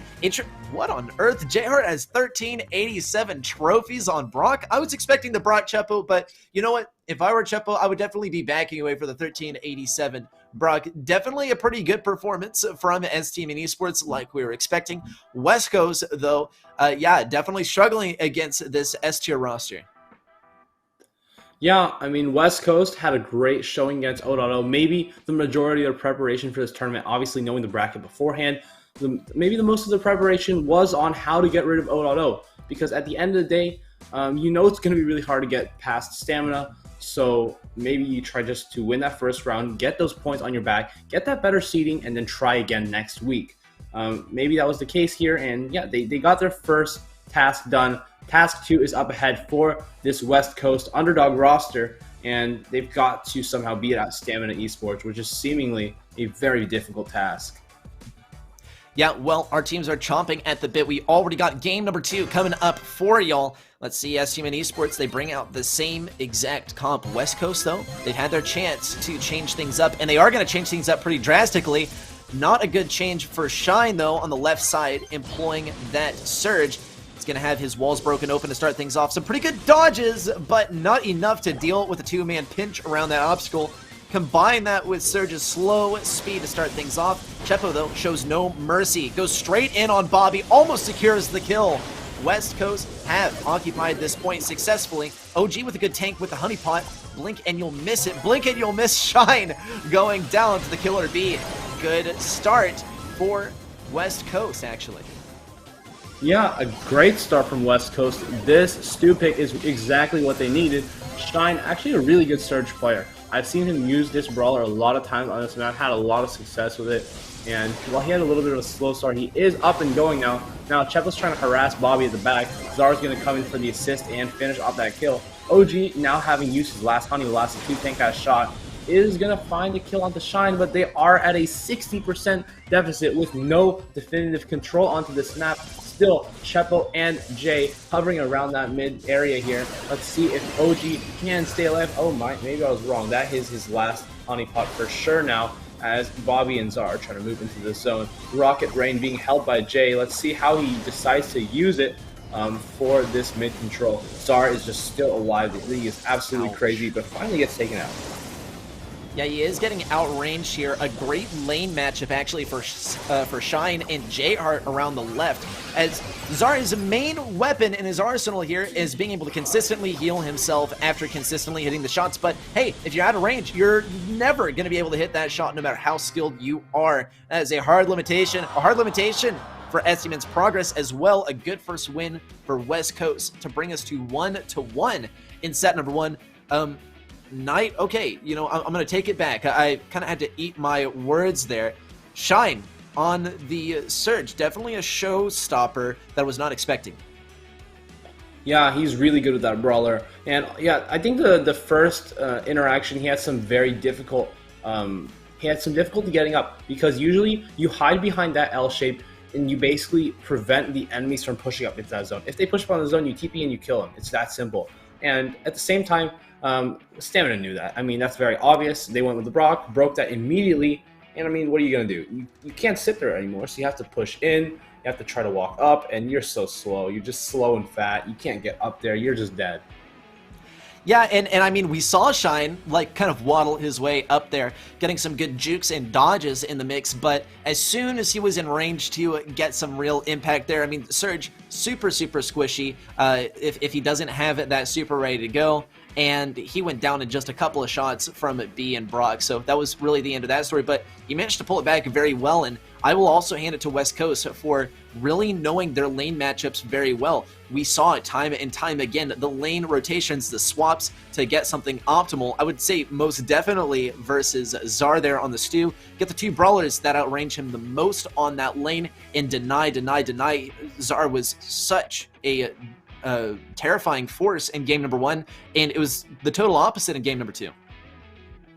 Yeah, I mean, Chepo and Stu is equally threatening. I mean, he's just a great player. Mechanically, he just knows what he's doing. And Stu is one of those brawlers, if you're mechanically skilled, you can just clap everyone with it, no problem whatsoever. That's exactly what he did. He just won all of his matchups, and having the side of Stamina, not having any like spike or anything that can really block those Stu shots, no roughs, no spike.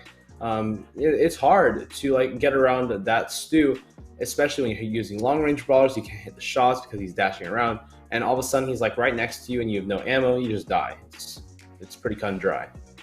Yeah, well, we could see OG switch onto the spike, right? That would definitely introduce a winning dynamic. We're not going to see OG go onto the spike. Rather, he's going to be switching onto the Byron to heal up Bobby and Zara. It is the Byron and 2 tanks. It's interesting, I almost feel like saying this is PDT. It's the same concept, 2 tanky brawlers plus a healer, but on the right side, Shine is going to be the one to be playing that vest-wearing Cactus, dressed in all silver, is going to be able to put up a good defense versus Zar. Zar's not even going to try to push in here until he gets healing from OG. Still gets shut down, though. STMN, they do have an early lead, but West Coast have control of mid. Yeah, I think what Stamina is doing here is very smart. They banned out Poco, which makes the opponent think that they don't want to run tanks or are not comfortable with tanks. And that's exactly what they do. They actually use tanks just with a little bit of an adjustment here. And we're going to see if it does pay off. Bobby, obviously a really good BB, has basically 1,000,000 hit points right here with that shield. And it's going to be Stamina Esports taking a small early lead onto this zone here, as Bobby is just being healed by OG, dodging those shots and using that batting stance to stay alive. Bubble is being shot like a sniper as it gets almost 2 shots on the Chepo. 60% to 40. Gap is widening, and West Coast needs to do what they can to catch up, but if they can even take out Bobby, they're going to have a shot here. Let's see. It's now up to Zar to keep the pressure off this mid area and allow Bobby and OG to push back up. Rocket Rain from Jay, though, is going to keep Zar low. Let's see how Chepo goes about this right-hand side as he stays alive from these brawlers. Zar goes in with the super. Can he find the kill? No. It's going to be the survival shovel being wasted there, unfortunately. And they've got to prevent this last push from West Coast, or Stamina is going to be losing this first set. Ouch! It does look like it is going to be the West Coast victory. Yeah, you know what? Chepo there, right? If you wanted a highlight reel, he could easily just post that entire last game. The mechanics were just absolutely on point, absolutely ridiculous the entire game. I think I watched maybe a 1.5-minute stretch where Chepo only got tapped twice. It didn't fall once. Just kept on getting, the shot off and then immediately used the super. And then he gets the super back from the shots, right? I mean, it's basic Stu mechanics, but it's the consistency. Consistency is absolutely key and is the mark of a veteran of this game. It is a mark of a winner. And so is going to hold true. West Coast, they do take the first set off of STMN. One win for West Coast could secure them the match point over STMN. And in the past, right, STMN have confessed, this is a rough spot, right? One that they don't want to be in. And this right here actually might pose some issues for STMN down the line, granted that they win this match, because they're going to have to start pulling out their actual comps if they haven't already. Yeah, that's right. I don't think Stamina is hiding anything in this match. They've got to give it their all. West Coast is a very strong team. They've already shown that, being 0.0. And yeah, all these players, they're just performing really well. And at the same time, I mean, they are from the West, so that makes you have some questions. Are they giving Stamina any delay? I don't know. You would have to ask the players. But, I mean, hey, at the end of the day, you do what you got to do. Yeah, well, I mean, you love to see the zero ping Stu, right? And we saw that absolutely in action. Chepo was playing super, super, super well. And yeah, I mean, if we want to talk like delay stars here, Mort is not necessarily the pick that you want to go for. And if that were the situation, I wonder if STMN really would have gone for the Mort if they were anticipating any delay. Well, so with that said, now we're going to be heading into set number 2. It's going to be Gym Fort. Much, much, much different here. This is when we could see sort of the Rosa start to come out. We could see maybe even a little bit of Rico, though Byron is still going to be a mainstay here. Yeah, obviously Byron is such a beast in all of these open maps. And actually on Gem 4, I think the map is, he does struggle a little bit because of the Terra Shades.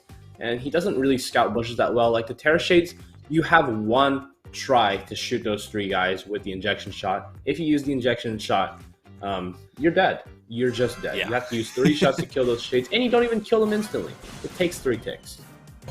Well, they are going to take the risk, and we do see that player swap there. Toonie onto the Rosa. Definitely one that you want to be bringing here to Gem Fort, and a good prediction by West Coast as they have Shine playing the Crow here. That is going to swiftly shut down OG and Toonie as well. Wow, and so much domination by West Coast here to start things off. They also are bringing out the Brock to get that wall break in. STMN, Knight, you said like this is a tricky strat by STMN to act like they don't want to play the tanks, but then play the tanks anyway. But West Coast, they're able to read these guys like a book. They're bringing out the tank counter. Yeah, I mean, let's take a look at this here. I mean, Crow versus tanks, it's really, really difficult. to be winning against that. I mean, he can just slow you, and then the Brock and the Stu can just harass you. They basically hit every single shot. At the same time, Crow can jump onto OG and find kills relatively easy because, I mean, yeah, what is a Byron going to do at close range? If you don't have the super, you're dead. And actually, this is a little good sign from Stamina here, as they have found a room all the way on the left-hand side. Bobby is controlling that map here, trying to probably pull in Chepo. Let's see if he can get it done. At the same time, OG is picking up 7 gems. They do have the lead. Bobby finds a kill onto Chepo. Wow. And they're going to be trying to escape here. I'm not sure if he can. Oh, it looks like they are just fine. And yeah, going to be hopefully taking this match here if Stamina wants to stay alive. No, maybe Bobby is going down. 5 seconds left. Oh my goodness, it's a robbery. It's a robbery. Oh, a total robbery. At West Coast, they banned out Heist, but I mean, let's face it. I see the gems being stolen from the side of STMN and brought all the way, heisted, if you will, to the enemy side. Just a few seconds left. OG has the super, but it's not going to be able to get in range. Shine with the jump, the mid-air finish. And West Coast is headed to a match point. Unfortunate there for STMN, especially because they were so close to a victory into, you know, a pretty tough comp to deal with. The Crow, just that one brawler was enough to give STMN a really hard time, make them pretty sluggish, pushing into mid and staying there as well. But, you know, it's not necessarily like a tank. It's not an end all, right? STMN, they were able to deal with it pretty gracefully, but in the end, it came back to West Coast, and the entire match could go to West Coast. Yeah, West Coast making a really strong showing so far today. And while having Chepo on that team really helps, I mean, you got to attribute some of the success to those players like Shine and Jay as well. Definitely some more underrated people in this scene. And yeah, they're really showing what they can do against some of these top players. I mean, hey, maybe those ladder games finally paid off. Who knows? I mean, here's the deal with ladder. Maybe it doesn't face you against, like, you know, the top players in the region like a scrim would. Maybe it doesn't introduce you into a competitive environment, but it absolutely, for sure, introduces you to, you know, all kinds of different brawlers and gives you good game sense surrounding all of them. So, I mean, being a ladder warrior isn't all bad. I mean, I guess as long as you're doing it on 3v3s, though. I mean, let's kind of move away from that and let's talk more about the match, right? West Coast, they're one game away from taking the victory. Now, they did manage to surprise STMN with a Crow pick there. What could they possibly move on to next? I mean, I think the obvious pick here is Terra. For honestly both teams, Terra does great into Stews. Terra does great into tanks. I mean, it just makes a lot of sense to use Terra on this map, and I'd be shocked to not see it from either team. Yeah, I mean, especially because we saw that Byron pick from STMN. You were mentioning you got to hit injection on all 3 of the shades. Yeah, and it does look like Tooney's taking notes. Yeah, and pulling the Tara here. West Coast, though, they are going to stay away from it. And Stu is going to have to waste those shots on Tooney's shades, though. Tooney, wow. A big shot there by J-Heart around the corner. Absolutely filthy. But he is going to have some trouble getting those shots around this corner. I guess a bit of a trade-off there. Wow, so many shots. And he does manage to take out Tooney there. Just, wow, doing such a great job. Even when Tooney's not on his lane, he's shooting using that extra buffed radius to explode those shots onto Tooney and be able to just win that lane even against those shades. Oh, again, J-Heart is doing such a good job. Chepo is going to be getting out of there with 6 gems on his, no, 5 gems on his head. I can't count. As he, just please add the 6th gem to his count. Come on, pick up the gem. There we go. 6 gems for West Coast. It's looking really good for them to win this one.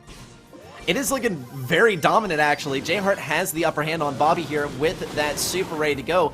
Tooney does not have much ammo. He has that slow reload speed as well. Is able to get to the outskirts of J-Heart's super, but none of STMN are able to push in here. Bobby with the last shot off. It's not going to make contact. He goes down. West Coast, no way they take this. OG and Tooney, it's possible for them to come back here. Chepo has the mobility, though. Tooney needs the super. Is he going to get it? No, it doesn't look like it. Just a few seconds left. Chepo all the way on the left side. Bobby throws up the smiley pin, and that is all she wrote. West Coast with the 2-0 over STMN. This is colossal And this is no doubt going to send shockwaves through the rest of this tournament, with Worlds just a month away.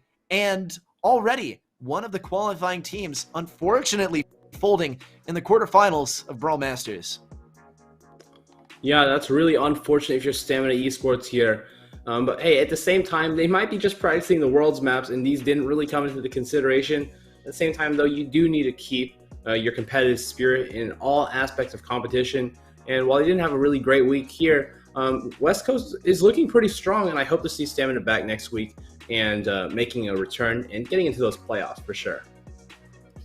Now, so for their sake, though, that they don't have to go through West Coast next week. Moving on from that, though, Gallant Esports versus LDU. We already witnessed an upset here, right? Stamina definitely a favorite in this region, though I think we have favorites on both sides of this match, especially in our viewers watching the broadcast. Gallant and LDU, right? We were rooting for them throughout those matches that we're watching in the round of 16. Now only one of them gets to advance on to the semifinals and claim a cash prize.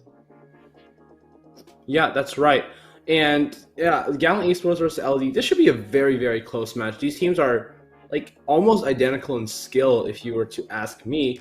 Obviously, I'm not dumb, so we'll let dumb do the talking. And it looks like that talking is going to be happening over Sneaky Fields, Dueling Beetles, and Gem 4 here, with the bands of Poco, Buzz, Ash, and Max. We've seen that today for sure. Yeah, Brock is still open. Brock is available. A wonderful seam on Sneaky Fields. Something tells me that we won't be seeing him, though some brawlers that we could be seeing on Sneaky Fields, especially to deal with some tank action. We could see a little bit of imps, but Knight, I mean, we see the Poco ban, right? The tanks are not going to be super, super common here, though they're most certainly possible, right? Also, an interesting dynamic to see is Sneaky Fields starting us off. One of the maps that we've been, really crossing our fingers, hoping to see throughout this Brawl Masters match day so far, and yet unfortunately we have not gotten to see it. It's just a reordering of our maps that we've been seeing throughout the day, but this time, fortunately, we get to see Sneaky Fields first. Yeah, that's right. Sneaky Fields, I think it's our first appearance today. Someone finally picked Brawl Ball first, which is surprising considering teams always seem to love Brawl Ball. Personally, I'm not the biggest fan, but hey, people like Brawl Ball. Maybe they don't like Sneaky Fields because that's a little bit of a sus map, as they say. So we'll see how it works out here. Sneaky Fields, obviously, your biggest tools are going to be a Sandy, going to be a Terra, a B, maybe a Rosa. Those are going to be your strongest assets here. Jackie as well. Byron is a mid, B is a mid, Bell is a mid, Brock, all great options. And yeah, we saw a lot of actually Brock, Griff, and B comps where you just break everything. And Griff actually has a lot of mobility once he breaks up in those walls. If you see the 2 and the 4 block, the 2 on top of the 4, you stand between those, you throw the bomb, and it just opens up your entire lane. And it's so easy to win after that. Well, let's hope that the players are watching and taking notes. I would love to see some Griff action here. One of my favorite brawlers, actually, as of late. I was pretty harsh on him at first, right? The cash register, it's not an attractive design, but as far as like the super is just probably my favorite thing in the world. I love it so much. I love using it, and I love seeing how quickly it can shut down some tanks at long range. So definitely a brawler that I would love to see here. As far as other brawlers, right, we could see tank action in the forms of Jackie, maybe a little bit of Rosa here and there. And also Sneaky Fields, like, kind of notorious for these very quick goals just off of the respawn, right? A goal scored, and seems like everyone has their super, and it just turns into a 10-second goal. Yeah, I mean, those brawlers are just really impressive on the meta, especially like Jackie on this map is like, it's crazy how much work you can get done with that brawler.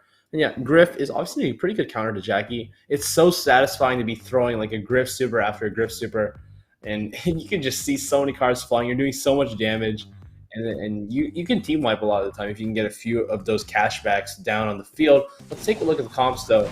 It is going to be interesting. Sprout and double tanks versus that's a Stu, a Spike, and a Brock. I think the advantage here is certainly for LDU Esports, but we just have to wait and see. Yeah, we will have to see. I mean, this does look like a more control-based comp from Gallant, and LDU is going something a little bit tankier, though Jaws is able to shut down Hisoka quickly on the right side. Good use of the tank counter in form of just one brawler, to be completely fair.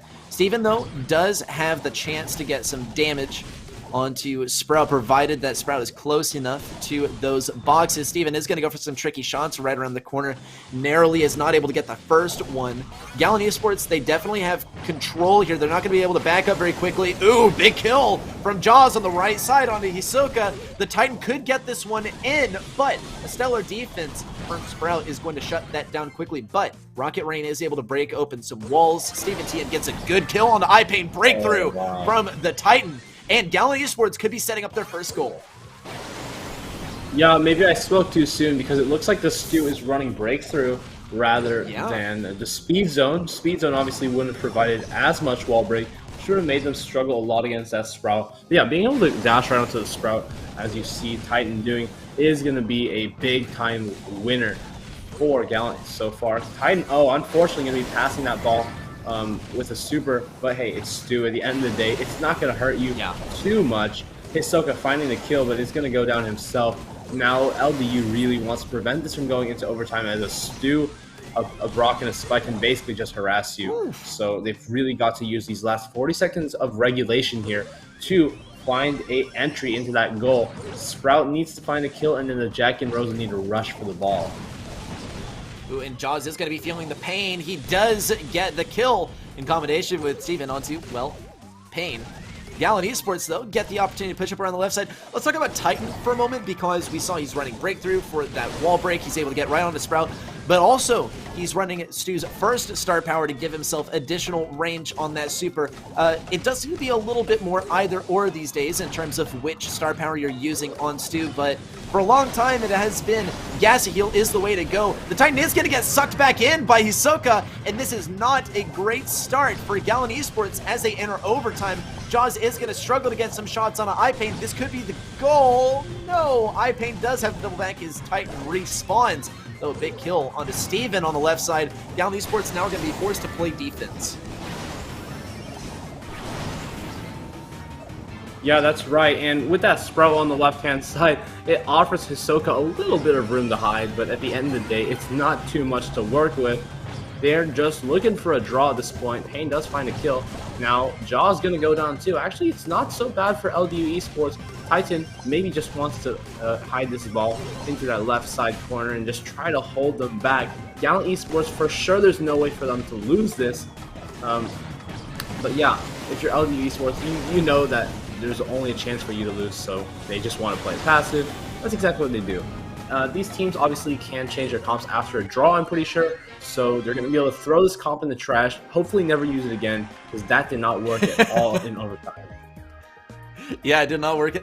I think Gallant Esports could have won in overtime had they, positioned the ball a little bit differently. If they positioned it further up the field, because it looked to me like they did get, pretty good team wipe onto LDU to finish things off with just 3 seconds left on the clock. So maybe it could have been a goal, but hey, I mean, hindsight is 20/20, and it is a draw. Still a clean slate for both of the teams. We can almost mark this up to just be some pre-match preparation, just like the bands and just like the bands of the modes rather than the brawlers. So good start, I would say. We got to see some good mechanics and some good gameplay, but as far as the comp choices tonight, you weren't so much of a fan. Yeah, it's really strange to see Sprout with those double tanks. I don't see where that comes into any use. Like, in every situation, I feel like a Byron is better. Especially when Brock is open, it's so difficult to be fighting off any of those brawlers like a Brock or a Stu who can just dash right onto you. He just can harass you with those supers. You cannot even hit one shot onto him. I mean, Sprout obviously has a good matchup against Spike, but I mean, there's so many other brawlers who can take care of Spike very easily. Like, even just Rosa, slow that guy, just eat him. So simple.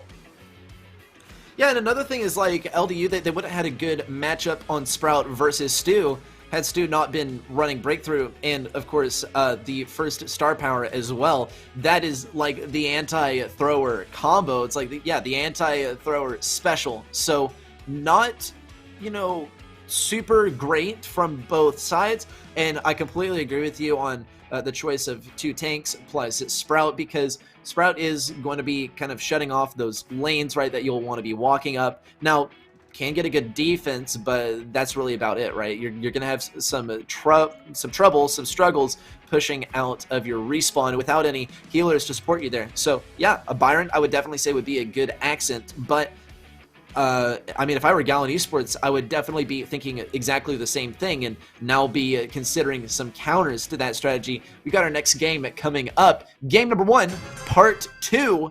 Gallant Esports are going to be switching nothing besides their skins. Yeah, that's right. And interesting. I'm not sure. Maybe the ruling says they have to keep the same comp, or they just felt confident about it. I mean, LDU should have the advantage again at the beginning for sure, because the other team. Oh, I almost went in. That was almost so good. What the heck? All right, Titan though not gonna find the trick shot, and it's gonna be Steven already breaking open the entire left side of the map here. And yeah, it's a good start if you're a Gallant Esports here. This is exactly what you want to be doing. And Titan, let's see if he can make something happen here. Oh, very wow, such an aggressive player. We've seen him on Mortis, we've seen him on Sprout, all these movement brawlers. He's just so talented with. And yeah, that's an opportunity I wouldn't have even seen. I thought the Rosa was going to kill him for sure, but he knew that his long dash star power was going to give him enough distance to get away from that Rosa and right onto the Sprout. It's looking good for Gallant Esports, but at the same time, Ball is cornered on that left-hand side. Pain going to be standing in their way. Got to find a kill first, and then maybe Titan has the mobility to get up to the ball, but it is looking like Jaws wants to go up and grab it. Carlitos flashing that wall. He is going to drop it down there. Yeah, I mean, he's just going to get broken immediately. Good recollect, though, with Transplant Gadget. No, he does get it. Let's see if they can do this correctly. Nah, no way. Gallant Esports going to put this one in. No way, and Yusoka didn't pop the super either. Admittedly, it did seem like Steven was going to be able to pick it up anyway. And oh my gosh, such a huge super around the right side, and the burn from Titan is enough to take down a Rose on the right side. Carlitos falls as well, and Steven has the super ready to go. Yusoka keeps on taking damage. I gotta say, the spike was definitely a good pick, given the anticipation of the tanks once again. And may I inform you that the teams are not required. The teams are not required to pick the same comp again. It's just treated like the draw never happened. So they both voluntarily picked the same comp once again. Both teams, they did the rock, paper, scissors equivalent of picking rock twice in a row after you lost with it. And for Gallant Esports, it's going to be a definite success. The Titan with perfect positioning, perfect preparation as well with that super. Gallant Esports take the first game.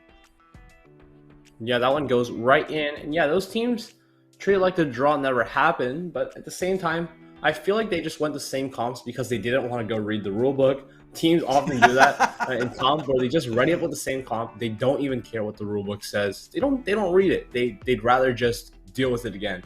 And I guess both teams just went right in and like, all right, we'll do that. That's fine. And yeah, that happens a lot. In my experience, that happens almost all the time. Even in BSC still, people just like run the same thing. They're like, they ask in the chat, oh, do we have to do a redo? And the other person says IDK, they just ready up again. That's I don't know. That's so funny. I mean, they did ready up pretty quickly. It's definitely possible.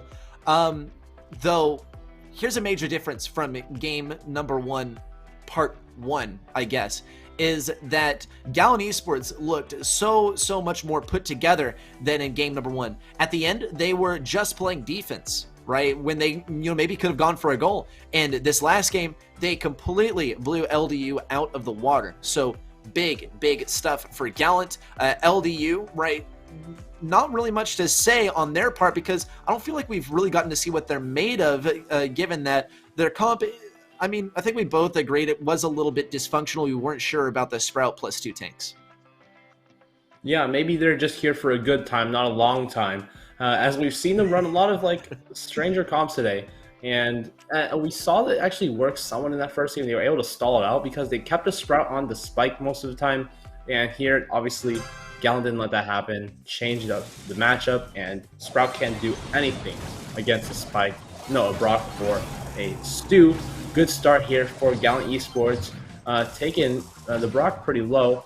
Already it's Hisoka being forced to put that gadget out there. Walls being broken here. I'm not really sure why they broke their own walls on the right hand side, especially because Sandy kind of sucks in an open lane against Spike. So they honestly were better off not using that gadget there at all. It's going to be Carlitos trying to find a kill.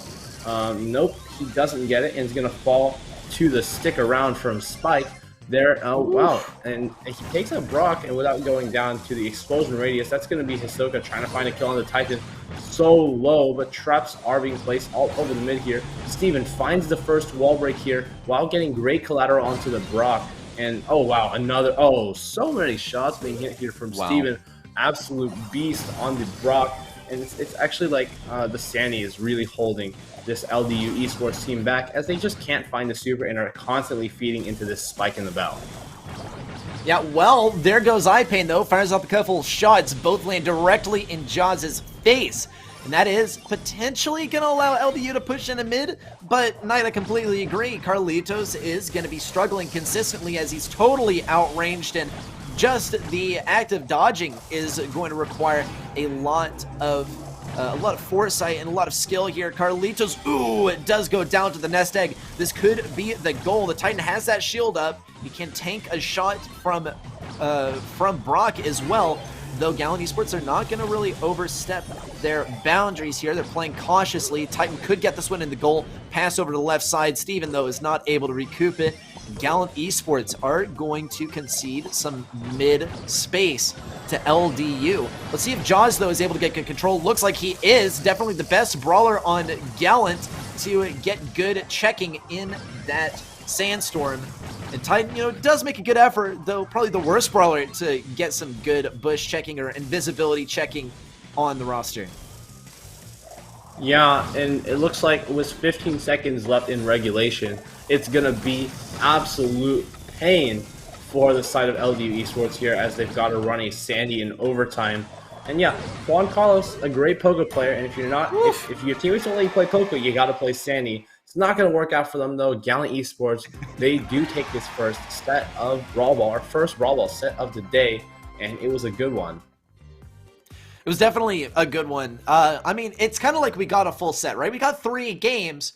If we pretend that, game 1, part 1 never really happened. So yeah, in a way it went to game number 3, but now we're going to be moving along to set number 2. And, we can't pretend like set number 1 never happened, but it kind of does feel like we're just starting things off, given that we started every single match of the day off with Hot Zone here on Dueling Beetles prior to this. So Dueling Beetles, now we can once again maybe see the Spike action, maybe a little bit of Stu action, right? What are we feeling, Knight? Yeah, on this next map here, Stu's obviously a really good pick, and when Stu's open, you want to run Spike. And then if you want to counter Spike, you got to go with Thrower, but then Stu counters the Thrower, so rock, paper, scissors, I guess. At the end of the day, tanks are really reliable on this map. Breaking open stuff with Brock is also really reliable. Those are the 2 main things that I've seen teams go, and I know teams will probably go.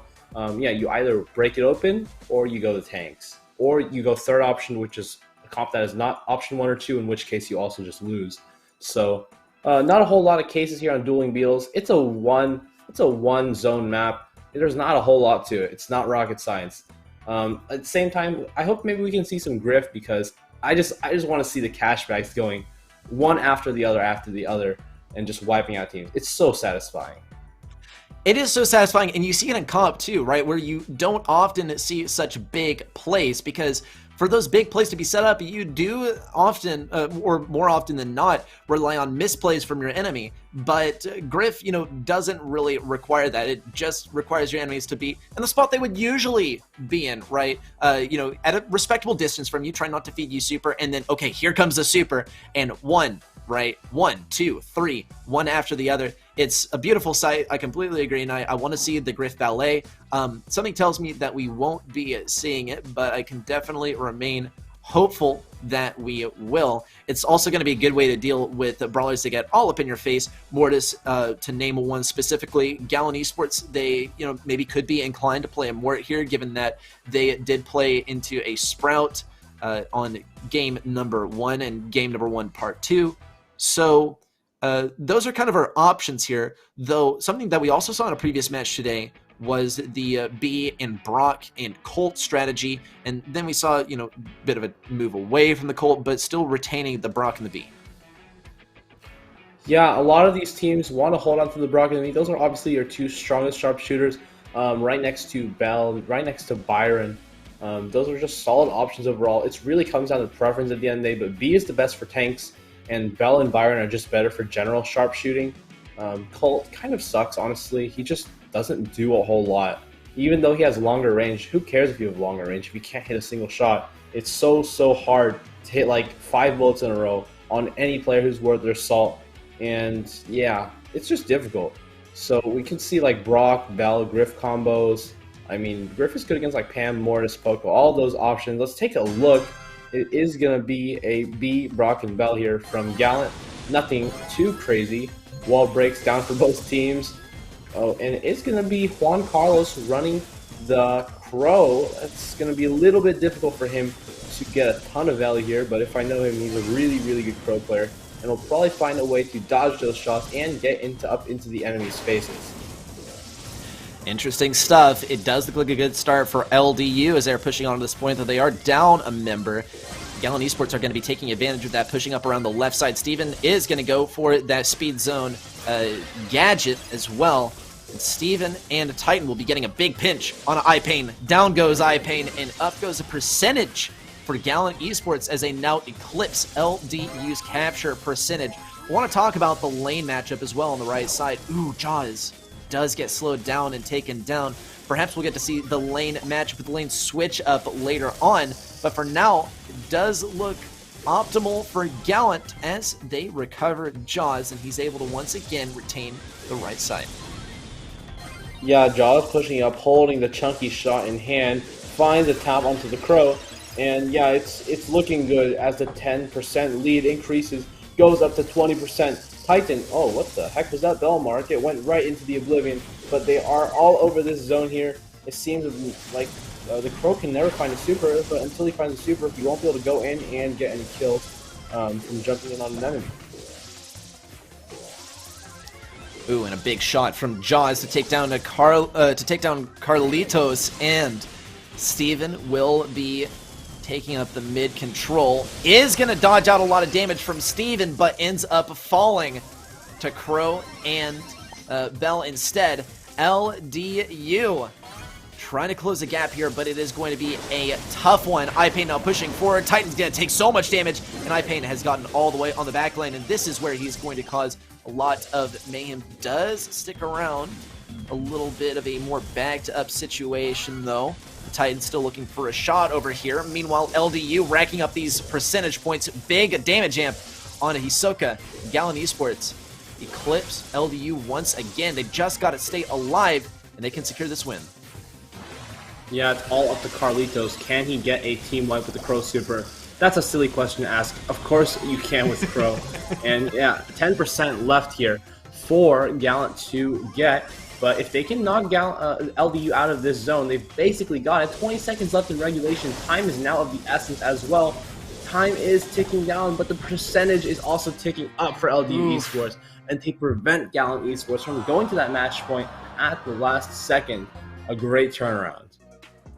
A great turnaround for LDU. Gallant Esports, they were playing very cautiously, and that might have ended up costing them. LDU, though, they got on the point just at the right time, and they stayed alive just as long as they needed to. Given, like, maybe 5 more seconds, I think it would have been a team wipe there for Gallant and then a good turnaround for them. But, of course, only 100% to be gained there, and LDU reached the objective first. So, kudos to them. Let's see, though, if they change things up, because the Crow definitely struggled so much there. And I mean, you mentioned, right, Crow doesn't have the team wipe potential, right? So what is he there for? Definitely there to prevent some tank play, but we saw no tanks. It was just all long-range brawlers, all brawlers that outranged Crow and just made his life very difficult. Yeah, Crow, actually, it just struggled. I mean, Juan Carlos, I know he likes to play Crow, he likes to play Sandy, but at the same time, these are brawlers who just don't really work that well in the open situation. Of course, Crow is still safe because you can go against tanks all right, and if you dodge well enough, you can do well against the long range as well. But I think he brought it for like a tank or a Stu, which Crow's really good against Stu, obviously. I mean, you can just stay out of range forever and just tickle him down slowly but surely. And yeah, it's a solid pick. Definitely better than picking Sandy into some wall break. But yeah, LDU is making a little bit of a comeback here. Although the game wasn't completely clean, they are giving some resistance to Gallant here. And again, we're at least prevent a 4-0 sweep for now. Yeah, definitely going to prevent the sweep for now, but a couple more games to work with here in set number 2 for Gallant to potentially bring this one back. Do you see the switch up? Actually, Titan is going to be switching on to the Stu, and LDU stay on the Crow. This is exactly the situation we're talking about, Knight, where Crow's just going to be able to tickle the Titan down. Now, Titan is a very good mobility brawler player, so he could navigate around a lot of this, though it is not going to end well for him right there as he tries to get on eye pain. It's just not the same as Mort, which he is very well known for. Unfortunate there for Titan. He's going to have a rough match here, though he will almost get the kill. No, he might get the... Oh, barely. Carlitos also wastes the super. Not great. I mean, Crow super isn't the most impactful, but still never great to waste an ability. Yeah, but let's take a look at how these players have set up. I mean, LDU, 35% already on the objective, and the lead grows. Mark onto the Titan. Everybody from Gallant seems to be falling. 3 bell traps already in the mid zone. And yeah, it's looking really good. The Crow pick is actually paying off here. As we saw, Titan had the hide inside of that L for the most of like the first minute of the game while dashes into the mine and just goes down. Yeah, he just had to hide for so long he couldn't even go into the main lane because obviously you're just not going to win that matchup against a Crow. This is the opportunity for Gallant if they want to get some percentage back though, as Steven hits a lot of shots and Titan trying to dodge and stay alive here, but there are a lot of factors to consider. Bell and Brock raining down on top of him. How is he going to use this super? Probably won't be using it. Oh, he does use it. And yeah, it's not looking good. Ldu Esports looks to take this as they break the speed zone and the rest of the map. It's up to the Titan, though, to make an opening for his team. Yeah, it does kind of stink. The Titan is going to be able to get some good movement around, but not that much space for his team. Ldu Esports still reigning supreme here, and we're nearing the point of no return for Gallant Esports. So let's kind of zoom out, though, and reflect on why this didn't exactly work, because here's the deal. Steven here is running a wall breaker. He's going to be able to deal with the throws. Now, I want to know why the Titan is running the Stu here. Is it to deal with throwers? I mean, he's not running breakthrough, he's running speed zone. So what is the purpose of Stu here if you're deciding also not to run gas to heal? I mean, if you're just cracked with Stu, the point of having the long dash star power is so you can win those matchups against like Bell and Brock. Just get right on top of them and then take them out. Obviously, that wasn't able to happen because he was oppressed on that Crow lane for most of the time.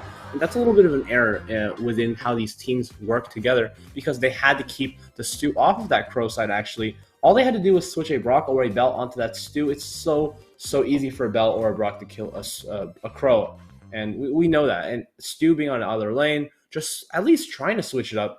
But they made no attempts to. He just hid inside of that L for over a minute, lost 40% of the zone, and at that point it was really, really hard to come back.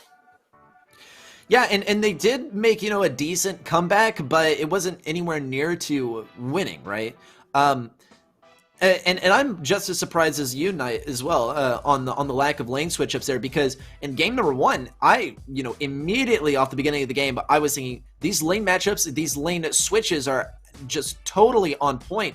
Now LDU, they were able to narrowly take it back, and game number 2, they take in a total sweep. So what can we even expect for the last set here? Is kind of a similar map, admittedly, right? You have some corners towards mid. You have a mid objective that you need to play around a lot. You also have some lanes that, you know, maybe you can use to your advantage as well. So as we move into Gem Fort, what do we expect? Yeah, I think we got to expect a Brock. We might see a Sandy. We might even see, yeah, Sandy, Brock is reasonable. Bell as well. Terra, Mortis, Stu. Those are all up for discussion for sure. At the same time, Max is banned, So keep in mind, we might see less of Sandy, we might see less of Jean, because there's less ways to get that mobility to go onto your enemies. But yeah, lots of options on the Gem 4. It's also kind of an RPS map where you want to deal with the Byron tanks, or if you can counter that, or if you can counter the long range people with like Mortis and then Terra. There's a lot of different interaction that these teams have got to consider. But it comes up to, did they do the due diligence before this match? Did they do the research to figure out what these teams are common with, which patterns they enjoy playing? And yeah, it just comes down to the preparation that they had going into this game, because a game can be won in a draft. Yeah, a game can definitely be won just in the draft phase. So, and I mean, we talked about this before the match as well, how, in depth the draft can go, and who looks like they have the upper hand here just in terms of the bans as well. But from where we stand currently, it looks very, very even. So to bring it back to Gem 4 to end things off, a quintessential game mode in a pretty fair map as well is going to be the true test of who deserves to go on to the semi-finals. Only one team can make it through here. We already see that Leon on the right side is going to be a little bit troublesome for Gallant if they're not able to get that wall break off rapidly, which, with a good pinch from Jaws and Steven on the left side, is going to be done very handily. Yeah, Leon's definitely a good pick, but I mean, when Brock is open, it just becomes a little less strong. We do see Carlitos on the Sandy, as I thought would be. And Payne trying to find that first super. Pam is honestly really, really good against Stu on inside of the lane. That's like one of the hard counters for Stu, is actually Pam, because he can't break through your turret very easily. And if you have the scrap selector, when he's rushing at you, you just win the matchup. It's really, really simple. Jaw's going to whiff the super on the left-hand side here, though. Carlitos is looking for that Sandy super. Can he find it, though? One shot onto Steven, who's just a step closer from giving his team that shroud so they can pick up those last few gems. Payne, though, is going to be going invisible.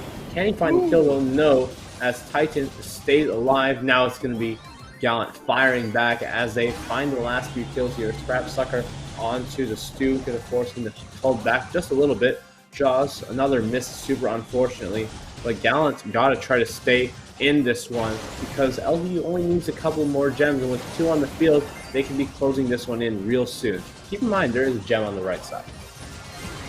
Yeah, they are going to be hanging on to that one, and Titan is potentially going to fall here. Hisoka looks for the kill. He is able to get it, and that gem could be up for grabs if Hisoka is feeling gutsy, though Jaws quickly rotates over to the right. And mind you, he has the speed as well, but it won't even matter. They don't even need a defense here. They have to go for the offense. Gallant Esports, it looks like they are going to lose Steven to Carlitos. Carlitos pops off. It gets that stun as well. And is there even enough time? No. Gallant Esports are going to be at the mercy of the match point. And LDU could be finishing off the reverse sweep in our next game. Yeah, and speaking of these Sandy picks, I think Juan Carlos played really well. He moved up on his lanes. He dodged a lot of Riga shots, which is not really easy to do considering you have a big disadvantage. And yeah, even though he played well, it didn't provide his team a lot of value overall. You saw that the Sandy super, not even one was used until they already had 10 gems, which at that point, who cares if you have a Sandy super? It doesn't really do anything for you. In terms of the overall control. Usually Sandy supers are used to bridge the gap between the 7 gem count and the 10 gem count, picking up those last few where your enemies really can't push up and grab into the mine. But yeah, just a few errors there. But I mean, Pam really worked well. A little curious to see the healing star power for Pam, though. Is the Mama Squeeze does so well to take out turrets behind those walls. We see a lot of turrets being used. There's Stu totems. There's Leon totems, Pam totems, just everything of every kind. And having a Pam to deal with those turrets gives her like a second use on this map. So yeah, a little interested to see those decisions being made.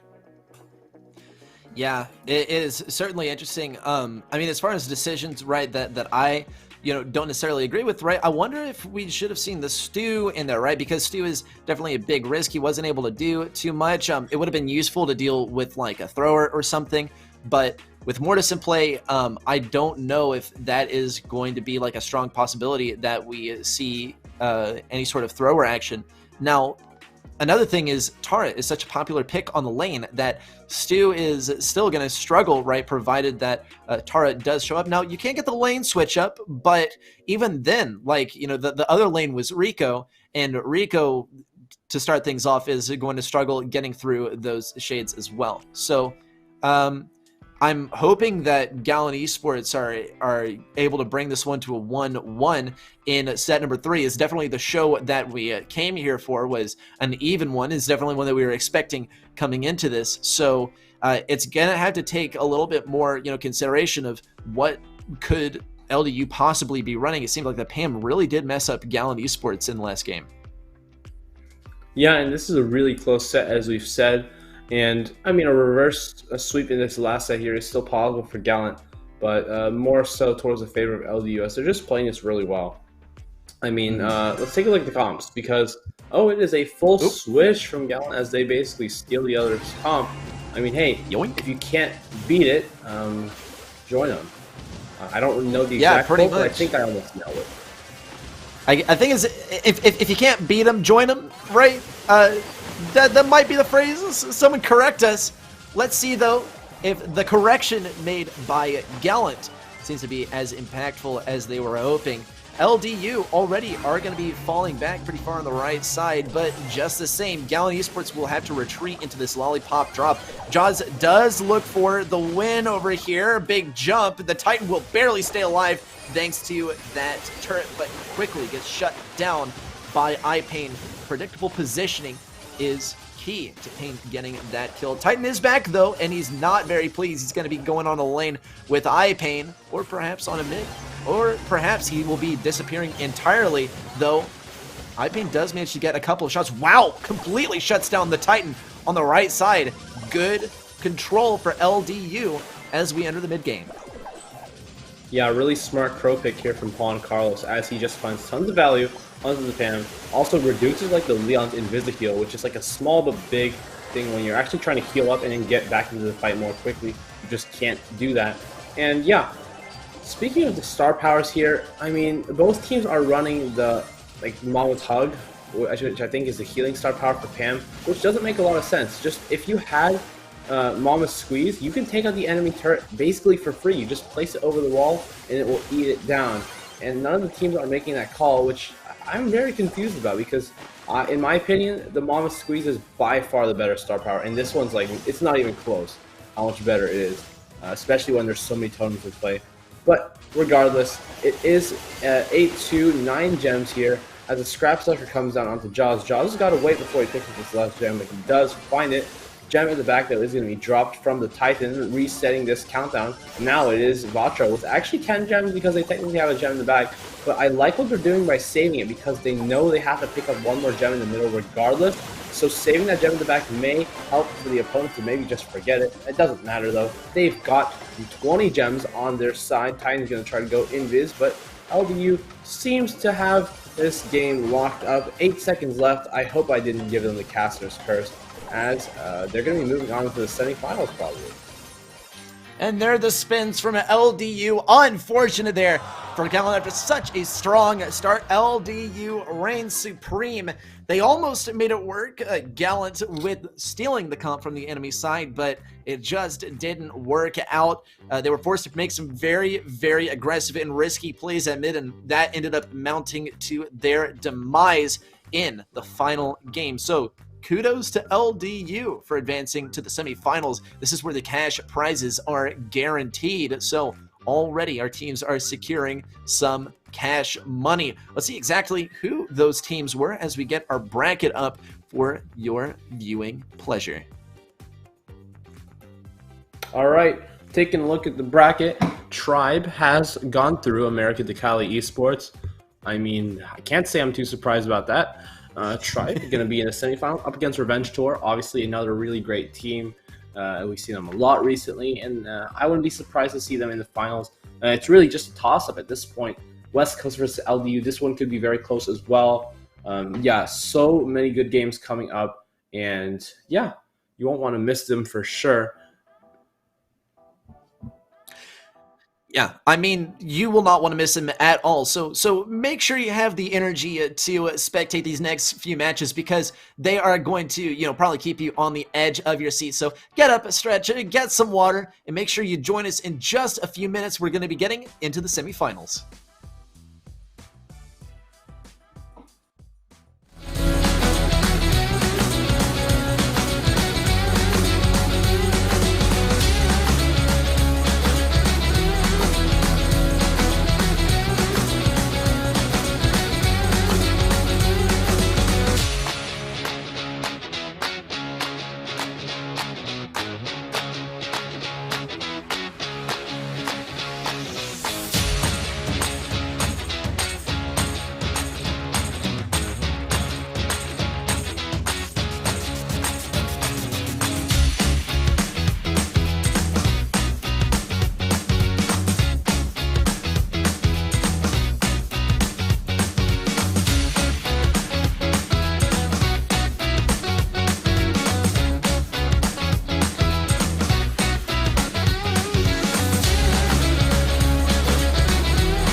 Welcome back, everyone, to Brawl Masters. We're going to be getting into the semi-finals. It's going to be absolutely huge. We're starting off strong with Tribe Gaming versus Revenge Tour. And Knight, we both had some opinions that we were discussing over the break about who's going to win these semi-final matches.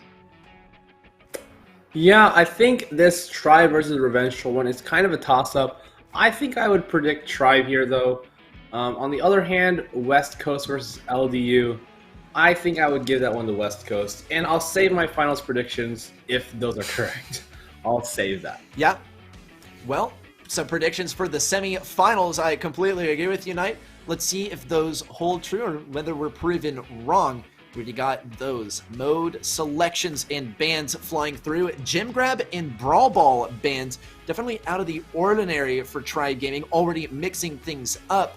From what we saw on the other side of the bracket. Revenge Tour, they're getting rid of Bounty, so it's like all the reject modes are flying out here. Of course, with the exception of Hot Zone, we're still starting off on Dueling Beetles. I think the entirety of Brawl Masters today would collapse if we didn't start off with Dueling Beetles.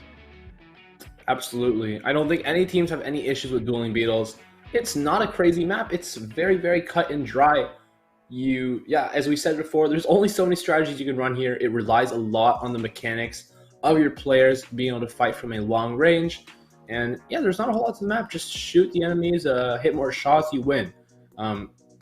But contrary to that, we have Pit Stop, which is a map we've seen a lot of, a little bit more of the Mickey Mouse comps, as we say here in NA. You'll see a lot of Edgar, way too much Edgar actually. BB, Bull, Daryl, all the best tank options. On the other hand, we've got Ems to counter Brock, Spike, and Rico to deal with those tanks. But even those tank counters sometimes seem to be faltering, as Edgar actually kills tank counters so that his teammates can move up.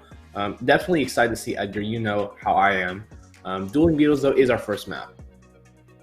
Yeah, and I would say Edgar's absolutely a possibility, right? Because Mortis is banned out here, right? So Edgar, you know, can fulfill the role that Mortis picks up.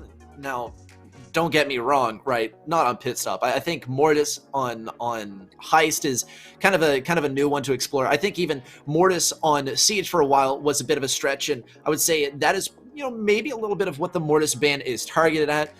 Perhaps a little bit more of Dueling Beetles as well.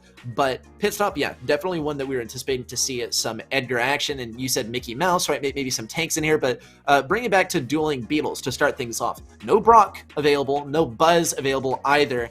Interesting ban there from Tribe Gaming, given that they are, you know, pretty good Buzz players. So with that out of the way, what are our brawlers going to be on Dueling Beetles? Is it just going to be the regular?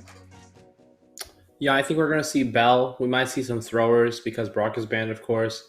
We might see Griff as the primary wall break, and Jackie for sure. Definitely Jackie and Byron or Poco, some combination of that. Jesse, Jean, Sandy could be counters with Amber. But yeah, we see Ems banned, which is going to prevent a lot of those tanks from coming out. And Revenge Tour, I'm surprised to see that from them, especially because Jigsaw, as I know, is a really, really good Ems player. And yeah, it's good on Pit Stop against those tanks. Good on Dueling Beetles as well against tanks. Technically, it's okay. But I mean, taking off Ems opens the door for a lot more tanks like Daryl, Jackie, and Bull, who would have otherwise struggled a lot. Yeah, well, I mean, keep in mind that Revenge Tour, they had the last choice on which was the last mode to be banned out. So Heist is one that they intentionally left open. They didn't, you know, choose it to be the first map. So it's a little bit iffy as to, you know, whether they really wanted to play it. Oh my gosh, Ash and Byron is available. You're totally right. Yeah, I didn't even notice that, but yeah, Ash is open. I'm not familiar. It's one that you with just Ash always map. expect to be banned. Yeah, absolutely. And this is not a meta I'm very familiar with. I don't know a whole lot about how this brawler works, to be honest. I just don't know anything about it. But Byron and Ash, I know for a fact that's pretty good. I'm no rocket scientist, but I know that for sure. To counter, I would think Crow's good. Generally, Crow should be good. Something that can deal with like the little rats pretty easily. So like Jesse would be all right against Ash, I think, because you outrange. But yeah, leave this one up to the players. I'm here to watch. That's for sure. Yeah. I'm excited to see what they come up with in terms of comps, though. Yeah,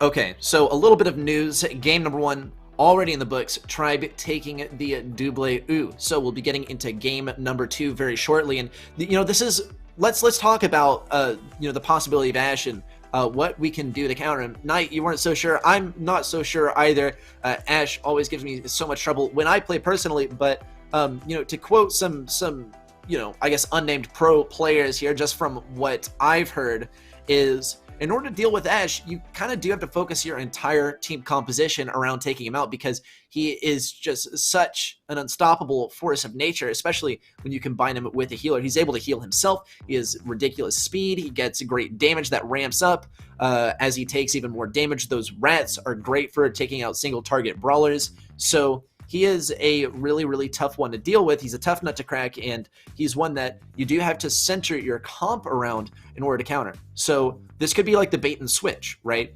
We make the enemy think that Ash is going to be played, and then we bait them into playing a comp that is completely focused around it, and then we just don't play it at all. Certainly a possibility. Lots of mind games going on here. Lots of the match being played without, you know, even getting into the game at all, just in the draft stage. Let's get into game number 2. Tribe Gaming, they take the first win. They're going to be putting Corey on the Poco here, and perhaps a bit of a gentleman's agreement to not be playing the Ash here. Yeah, sometimes teams do make some agreements behind the doors to ban off Ash. That's what happened actually with my team in Stamina in that last monthly final. I think it's generally a pretty good idea. Who the heck likes to play against Ash? Yeah, nobody, exactly. And it's going to be totems everywhere to start off this game, as Tribe is all over the zone as well. I mean, picking the Sprout is certainly a good option for taking on those totems, but it's not a good option if you can't even get up on that map. It's going to be Corey popping that last tuning fork gadget. 2 totems on each side. Charles has got to know how to hit through those walls because there is a... Yep, there we go. He does get it done on one. One more shot required. Corey going to be body blocking, though, for that invisibility totem. Zulan staying very, very healthy on this left-hand side. Does find the super. 65% to 12% lead. Tribe need not rush. They just need to get the 3 players into the zone safely and quietly. They got to push up as a whole, though, so they're not getting picked off by the Sprout one by one. Tyrant going invis there, doesn't find much value. Sprout wall misses that mid area, and it's looking a lot better for RevengeTour, actually. Yeah, though, I mean, RevengeTour, they don't even really need the Sprout wall completely blocking things off. Alec26 was able to stick near the choke point anyway and prevent people from coming through. Tribe Gaming, though, they pour onto the point as soon as Sprout has to retreat. Charles is struggling here. He will be finding another super here, but he won't be able to get Zulan off of the point. The mobility is just off the charts. Ooh, huge super. And it is going to be blocking off a big portion of mid. But it doesn't look like they'll be able to do much versus Tyrant here. He's just able to heal up so much health, and there wasn't much percentage left to claim. Great start for Tribe Gaming to take set number 1. Yeah, and that was a good match overall from Tribe. They were able to garner a huge advantage at the beginning, using those tuning fork gadgets over and over just to be getting the early lead. And after, they just had to slowly push up, using those Leon Invises to create pressure on the opponent. So the Poco with the 5600 health and healing just to be able to push in. And yeah, it was just good plays, as we expect from them. Yeah, pretty much. I mean, just good, solid plays from Tribe Gaming. It's what they do best, right, is consistency, and it's exactly what we were expecting. So as we move into Heist, though, this is when things start to get a little bit tricky and a little bit unpredictable. And Tribe, they're going to have to adapt to that because, you know, really one of their main hallmarks is consistency, but this is not a consistent map, and RevengeTour deliberately left it in the mix. Ash Byron is possible, right? We could see some Edgar action here. Tank play is something that we've seen a lot as well. Not a very consistent map. You apply a consistent roster to that, what do you even get, man? Absolutely. And with some of the, actually, yeah, the Tribe has taken this first set, as you can see here, one of the games that happened off stream, unfortunately. But yeah, they definitely won that first set. And we're going to pit stop. And thinking of a pit stop with no M's, that's going to be interesting, actually, because you have a lot less options, like really reliable options to deal with the tanks. So maybe you just go all tanks. RevengeTour is obviously very, very comfortable with tanks. We've seen them do it again and again. Raz is a great Edgar. Jigsaw is a great BB. And I'm not sure Alec plays, but I know they're really... Oh, Alec's a Bull. And they just do it really well. We do it here on Hot Potato. They do it just... Yeah, they consistently win with tanks. They win against hard matchups. And yeah, that's why I wouldn't be too surprised to see it again here. It just makes a lot of sense. Yeah, so this is when we start to, you know, ask ourselves like some questions as to what Tribe is going to do to anticipate that, and also, you know, get some good offense potential for themselves. So maybe Spike would be a solid pick, probably going to be picked by Tyrant. Also possible that that's going to be Zulan's domain. As far as, you know, Corey, what he's going to play, maybe a bit of a thrower. I definitely don't expect the Poco like last time. Let's see if, you know, those kind of wishy-washy predictions hold true as we get into game number 1 of set number 2. Tribe, yeah, they are going to be bringing Spike out, but it's not going to be on either of the brawler or either of the players I predicted. It's going to be Corey. Tyrant and Zulan, though, they are going Rico, which is not going to be able to do much versus Charles jumping right on him, especially without multi-ball launcher. And it is going to be a base race, sort of, for RevengeTour to try and take out the safe. Yeah, look at that. There's Sands in his first ever competitive tournament after just recently turning 16. This is the debut he does want to make an impact with. And yeah, I also called the comp here. I mean, it is Edgar, BB, and Bull from the side of RevengeTour. They know how to do it, and they're doing it well. thus far. If they can pick off Charles here, they should be going in for a push, but it is Alex threatening that left-hand side with the Bull Super at the ready. Tyrant, see how he maneuvers around here, breakthrough goes in, takes out Cute Sands. Corey, though, and Zulan do find a kill onto the Bull, and all they have to do... Oh, Edgar Super a little bit too aggressive, and doesn't get much done, but Corey does fall. Tyrant finds a kill onto Cute Sands, and although Tribe is at a percentage deficit, this is by no means a bad position for them to be in, as they've got a good, solid control of the map here. Zulan pre-pops that gadget. Really, really good play, predicting the Edgar, jumping in on him, and healing himself while the Edgar is shooting to just win that 1v1 interaction. Rico Super on the right-hand side, going to pick off Sands. Charles, though, does go in on Zulan. Zulan does this exact same thing again. Very, very good play. Now it's going to be Zulan to defend this area here. Is going to be trying to find a kill on the Cute Sands first. 19% remains on the Tribe safe, as the opponents still have 60%, and they've got to do a lot of damage with only 30 seconds left, and it's not looking so good. Yeah, it is so difficult, especially when you have tanky brawlers constantly pouring out of the enemy side. Though Zulan is going to be able to get some good damage on that safe with extra bounty. Tyrant now will claim an opportunity, but they have to double back. They got to get Alec off of the safe. He does get a couple of shots in, though. Charles now looks for a kill onto Zulan. He was the primary damage dealer onto Revenge Tour's safe. A Tyrant is going to be the last one able to get any damage, but it's just not going to happen. Cute Sands with a couple smacks onto the safe. Alec 26 gets to finish it off with the bulldozer. And Revenge Tour claim a game here. First time that we saw Cute Sands as well in rotation. As you mentioned, Knight, great to see him playing. He just turned 16, so he's just now able to play competitive. And I think this is really going to change how NA is played now that Sands is eligible to play. Absolutely. He's a great player and has a ton of potential. I can't wait to see what he's going to do this year for the rest of the offseason and in 2022, if he still plays by then, which I assume he will. But yeah, first game in the books for Revenge Tour in this series.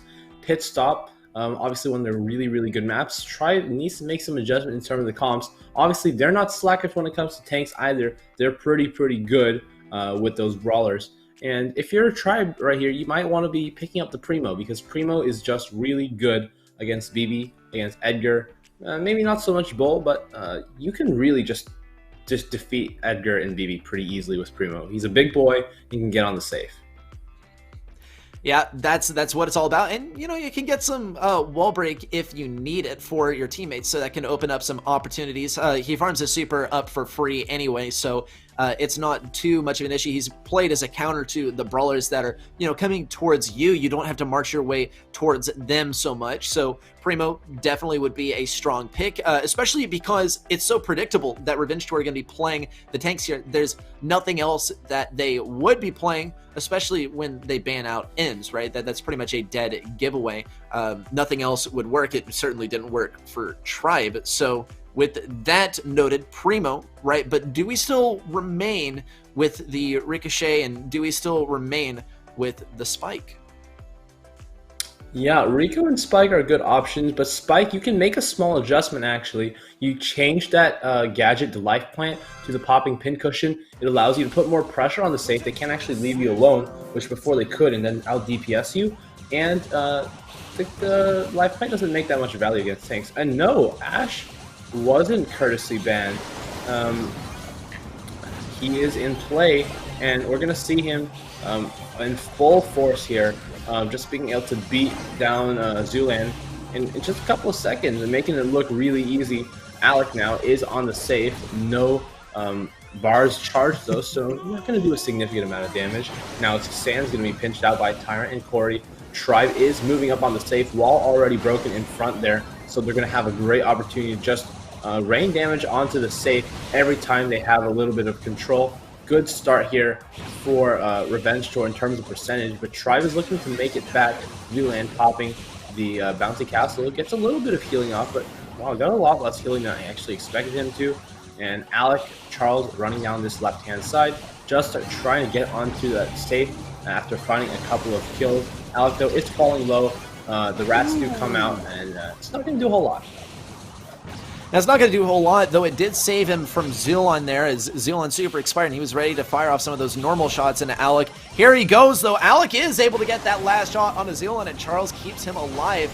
Good super by Corey to slow Alec down and force him out, but not going to be able to force him out of mid. Good damage there by Charles as well with the super. Alec 26 remains here, and really that's all he needs to do anyway, though he is going to continue to push in, still keeps himself in line of sight of Charles to keep getting that healing, and he will pop down those rats, but he does fall to Zulon in the meantime. Meanwhile, on Revenge Tour safe, a little bit more damage trickling in from Tyrant as he tries to wreak some havoc on the back lines of Revenge Tour, but he gets shut down. Tribe Gaming now are forced to fall back once again. Possible kill here for Sans. 1, 2, down goes Corey, down goes Tyrant, and this could be the win right here for Revenge Tour. Yeah, but 24 seconds left in regulation. All they've got to do is make one push onto this safe. And let's see, Tyrant trying to make it into the back lines. He can't, though. Zulan finding a kill onto Cute Sans. Alec, though, with this Ash, has just been a menace in this game. And yeah, it makes me honestly kind of shocked why he wasn't picked earlier. I mean, this just seemed to work like a charm. Maybe, I don't know what happened. Let's see. Yeah, I wonder. I mean, it seems like a little bit of the bait and switch, right? Except kind of the opposite of what I was saying earlier. It's not the, we'll leave Ash open and then not play him and then expect you to counter him. Now it's, we'll leave Ash open and then pretend like, oh no, we would never play Ash. We would never stoop that low.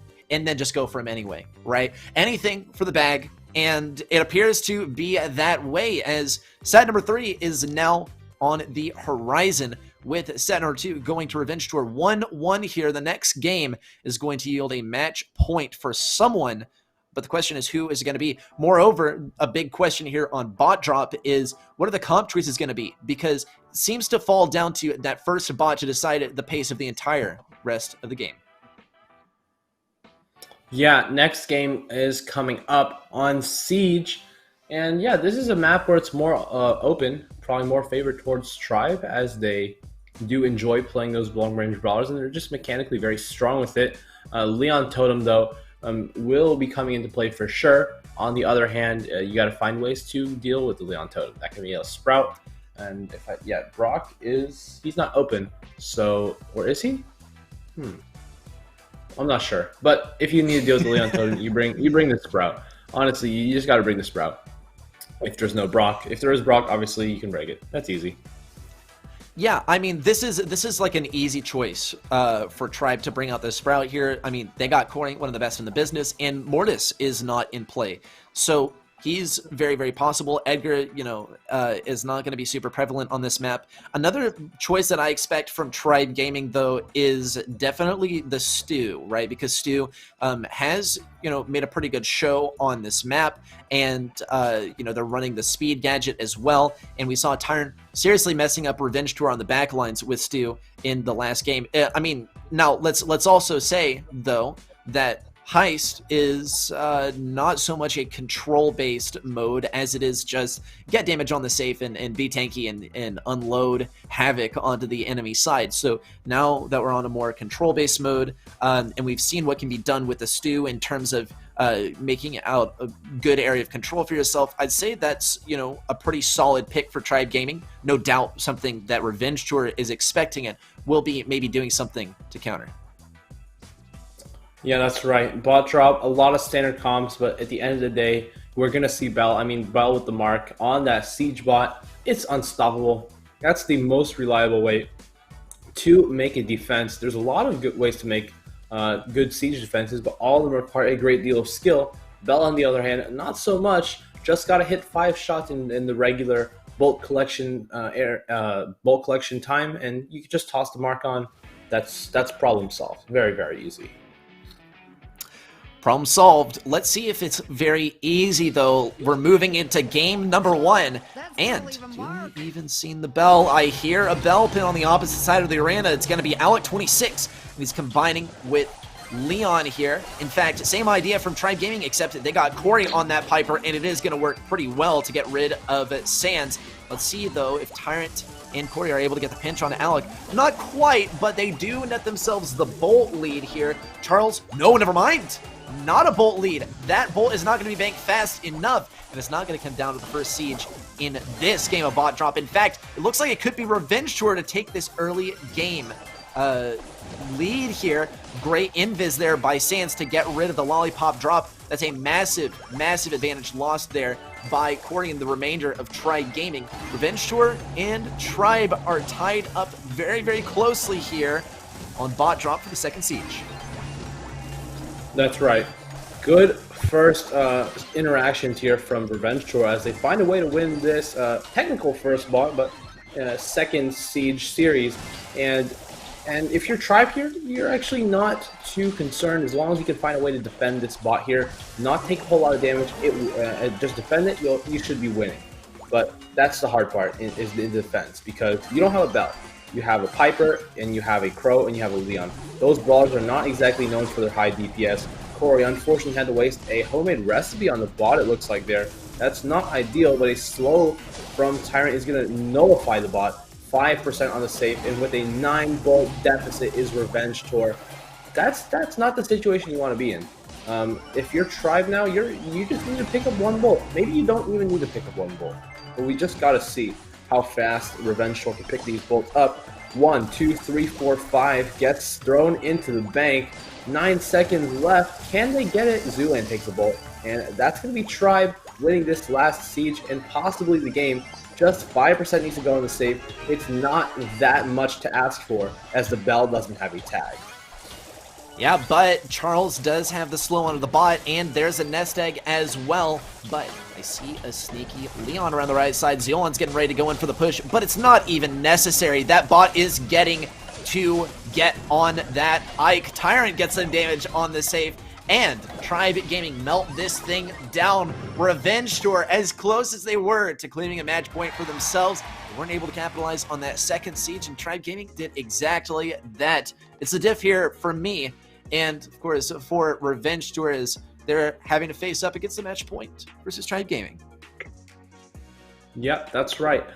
Match point for Tribe Gaming. This is something we've seen them in multiple times. I mean, Tribe, that's what they do. They always get to match point. And yeah, they're good at closing out. Definitely a first solid set. And Leon and Crow, those are the 2 brawlers being played right now. And if you were to have a Sprout, I guarantee you that would be the best way to get a lot of damage onto those brawlers while being able to deal with the totem really effectively. You can also put up good defenses as well if it really comes down to that. But at the end of the day, you're just playing for control. You win 3 sieges, you win the game. It's not that hard. Not that hard. It's not that hard. It's not that hard to explain, but the execution, yeah, is definitely hard. I'll tell you something that's not hard is Nanny Bo 8-bit on bot drop, right? That is not difficult, or is it? I'm waiting for Knight to correct me. Yeah, and if we can see that in this last match here, I would be very excited. But it's rather unlikely due to some recent changes to these brawlers that make them a little less desirable in the strategy. Yeah, a little bit less desirable is a nice way of putting it. Let's see. I mean, Revenge Tour definitely doing their preparation, right? Tribe Gaming, they did a good job of anticipating what Revenge Tour was going to run, right? They knew that Revenge Tour was going to run the Leon and some kind of sharpshooter, so Bell, right? And I think almost that Tribe anticipated the Bell, so that's why they brought out the Piper, especially because Corey's a great Piper. Corey's an equally good Bell, but when it comes down to the sniper 1v1s, it is going to be Piper to win by a narrow margin just by virtue of having homemade recipe ready to go. Also, she has that wall break if necessary to break open the enemy side. We saw Corey do a good job of both of those things in the last game. So once again, we could anticipate that. No doubt Revenge Tour is expecting that as well, and they'll be making their own preparations. I think Revenge Tour are really going to give it all they got. Not necessarily a roster that is known to always be playing it safe. They play it aggressive, and they can be a little bit unpredictable. Maybe a little bit of cheese here. We'll have to go into the game to find out. Game number 2 is getting started. That's right. Bell switched out for the Piper here. Corey, an equally good Bell as he is Piper. Zulan tossing down that invisibility zone.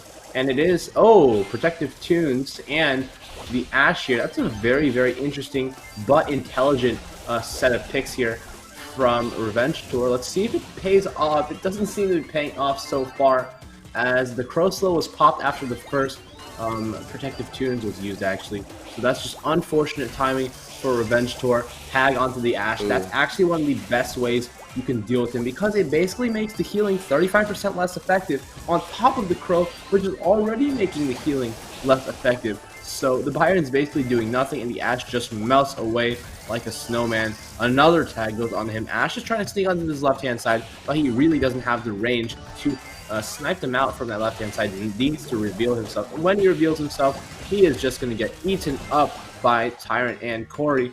Wow, this is a really, really good showing here from Tribe. Ashe, pretty a solid brawler. Not as good, though, on these open maps, especially when you have the right answers.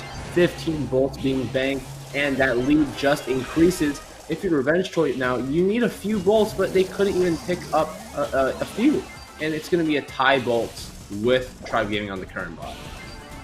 Yeah, give credit where credit is due. Tribe Gaming, they perfectly predicted the Ashe pick here. Now, in terms of damage on that Ike, Revenge Tour are doing a pretty good job of defending, and they have banked a couple of bolts for themselves, but that retake is going to be delayed by a pretty lengthy defense. Alec26 is trying to find a little bit of room for himself around the right side. Keep in mind, Charles is running DeCapo to heal up Alec. Mutually assured destruction on the right side, and Corey has that super ready to go. It does look like a victory from Tribe Gaming where we stand. There's just not enough time for Revenge Tour to push in and get any bolts. There, the spins from Tyrant, and this one is in the books. Level 9 Siege Bot pushing in. No way for Revenge Tour to push in at this point. Yeah, Tribe is taking this one. I can't say it's too unexpected, but I mean, Revenge Tour put up a great showing. Cute Sands, obviously, this is his first tournament. I mean, to take a set off of Tribe at your first tournament, I don't think many people could say that. Absolutely not. So, good showing from Revenge Tour, and this is a team you should definitely look out for next week. They're going to be doing some crazy things, I'm sure. And yeah, Tribe's moving to the finals. Right, well, finals are on the horizon. Of course, we got to find a worthy opponent for Tribe Gaming as well. Knight, you and I both thought that Tribe was going to be winning, so I think we are 1 for 1. Let's see if we are 2 for 2 on the opposite side of the bracket as well. I think that we were both anticipating a West Coast victory here, but Ldu Esports has had a good showing today, so let's see what they have to answer with. Of course, we saw the appropriate answers being provided by Tribe Gaming into a great prediction of the Ashe pick. I think, you know, hopefully for our sake and for the sake of predicting what the meta on this match is going to be, let's just kind of cross our fingers that Ashe is in fact banned out here. Yeah, that's right. And actually, we saw Tribe play the entire set without Ashe, and they still won. So big props to them for that. That's definitely respectable. And yeah, this next match here is between West Coast and LDU, and we're gonna see Dueling Beetles, Sneaky Fields, and Layer Cake. No siege, no heist. That's what we expect from Brawl Masters. First map is Dueling Beetles. Just another day in the Brawl Masters. Another day, another Dueling Beetles. And Sneaky Fields, though, is going to be sneaking in for set number 2. So we are guaranteed play on that one. Definitely refreshing. And for dessert, Layer Cake as well is going to be on Bounty, provided that we go there. West Coast, though, they have a good showing. They are going to be banning out Ashe and Poco. LDU getting rid of Stu and Brock. So I think we've pretty much gotten rid of most of the X factors in these matches, perhaps with the exception of Stu, because for one of the first times today, we are seeing Buzz left available. Buzz could be making an entrance on Sneaky Fields, just as much on Dueling Beetles. Now, admittedly, Ems is going to be available here on Sneaky Fields this time, so Ems play it into the Buzz. That could introduce an interesting dynamic and a bit of rock, paper, scissors for set number 2. Yeah, Buzz being banned out here on West Coast. I know Shine's a very, very good Buzz player. That's one of his strong sets. So I wouldn't be surprised to see that. On the other hand, Jackie's open, Byron's open, Morris is open. Let's just take a look. Yeah, well, one of your favorite brawlers, JR, is going to be playing the Jackie here. Shine on the Vestran Cactus, and Chepo here to speed things up, get some good dodge action in here as well. Last time we saw him playing the Stu, this time sort of a similar brawler, both speed focused. It's all about him getting in, getting that speed, and helping out his teammates, though LDU, finally, they gave us what we were asking for, the cash register mail over here on the right lane. We already see that first super come out from LDU. Let's see if there are any chain supers this game. Yeah, Hisoka is trying to find his second super here, which he would be able to find a significant amount of value. But a tag does fall onto J Love Jat, and here is the cashback. Boom! Oh, that's so satisfying. As it just rips apart the Jaggy and takes Shine super low. Solid lead here for LDU Esports as they take control of the zone. Griff is moving up. Jackie, though, does pull him in. Cashback, though, wow, another solid one. That should be charging back most of the super as Juan Carlos looks to find his pro super. Likewise, J-Jat is going to find his kill there and will fall to the Bell Trap, I believe. Good start for LDU Esports, but it slowly starts to slip away as the team of West Coast is starting to gain their momentum. Tag on the Chepo, though, is going to be holding them back. Ooh! Oh man, and Hisoka really shows us what it means to get a refund there, as West Coast is all sent back to respawn, but it's just Chepo and Shine, and they're back to get a little bit of revenge here. Big super once again for Hisoka, but Shine does not fall this time, though Carlitos will get some good damage on Shine. Not the kill, though. JR also with a pneumatic boost, or not a pneumatic booster, it appears. He did get some speed from Chepo. It is sort of hard to tell usually, but when you stack those speeds on top of each other, it doesn't really matter. You just got a Jackie heading towards you. Well, alright, regardless, another great super, and I think this one's going to seal the deal. Chepo is too low to offer any speed to his team here. Oh, he does without healing up. He can't go in really, though. Another nice super 3% separates them from a win. Can they get it? It looks, yeah, it looks good. There it is. LDU Esports going to be taking our first game in Hot Zone. Well, great showing by LDU Esports. Big brain there on the choice of Griff. But based on the Crow pick combined with Griff, I would definitely say they're expecting something quite different from West Coast. Definitely something, you know, more centered around the tank. But I mean, hey, they doubled down on one of the more impactful characters on the roster of West Coast, which was Jackie. And Jackie, even then, was kind of messing him up in some situations, taking down Griff a handful of times. I mean, to be fair, giving him a super pretty much off of that kill, but still doing a pretty good job. So a good account there by LDU Esports. I would not be surprised if they pick the Griff once again. Yeah, that's right. It seemed to pay off a lot there. Pay off. But on the other hand, if you want to create a counter for Griff, you've got to go something longer range than him. Yeah, that's Griff's really only weakness. He's really good against mid-range. He's really, really good against close range.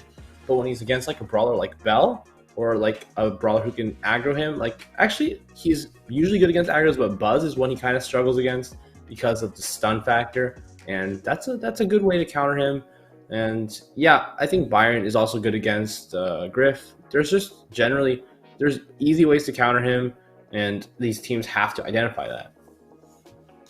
Yeah, I mean, just here's the deal with Griff. He's great versus close range and mid range, but versus long range, yeah, you can get them with this super, but it's going to be a hard lane fight for him.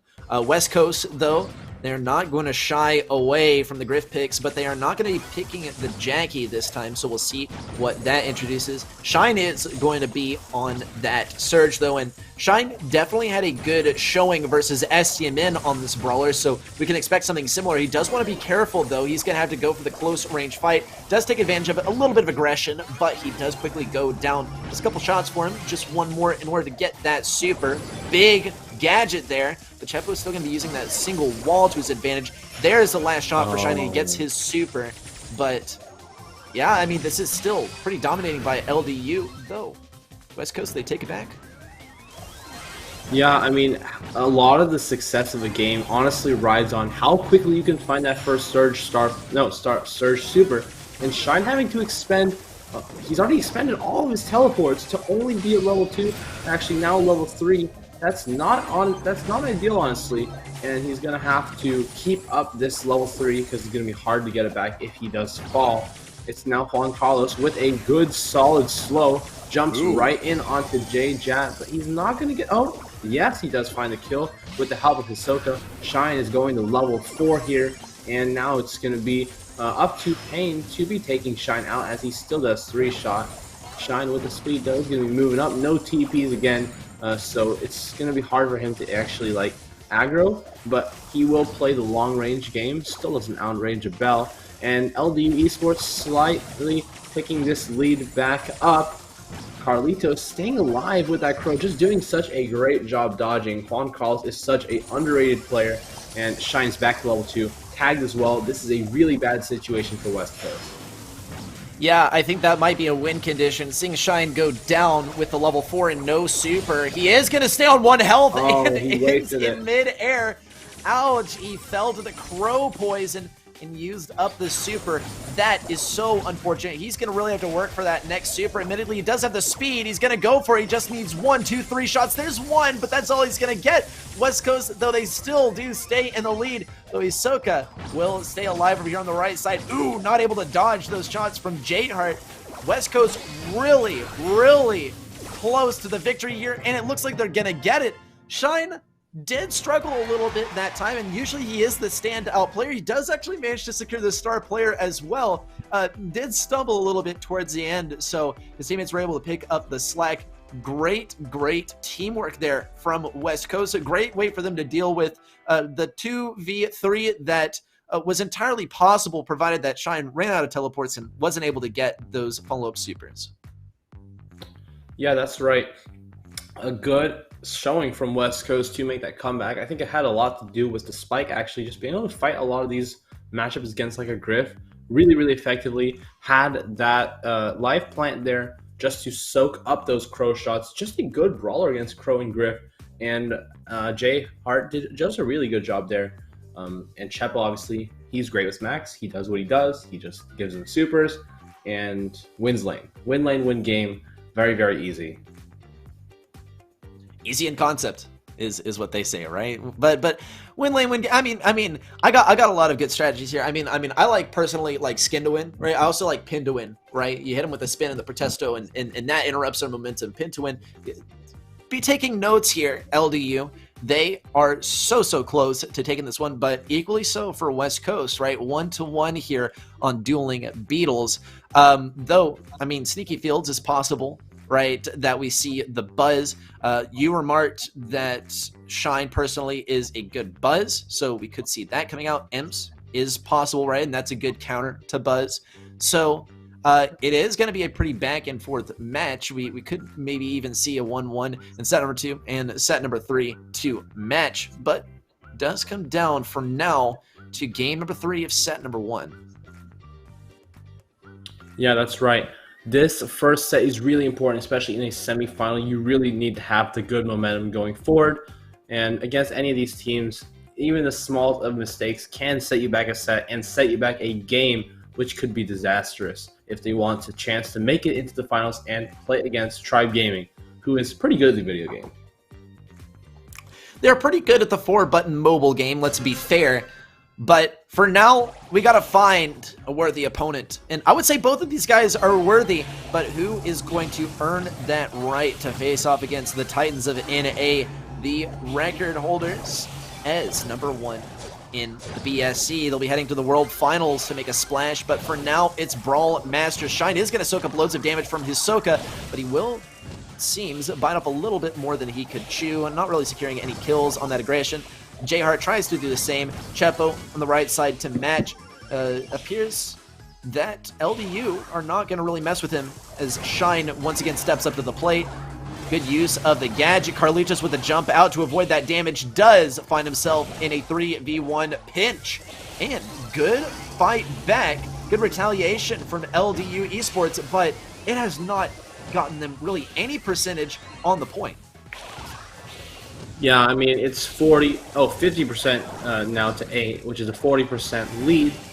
Jat is holding the mid zone here, has a Invisi heal ready to go when he spawns back up. Now Payne is trying to take out that totem there. It's a little bit tricky to shoot through those walls, but he does manage.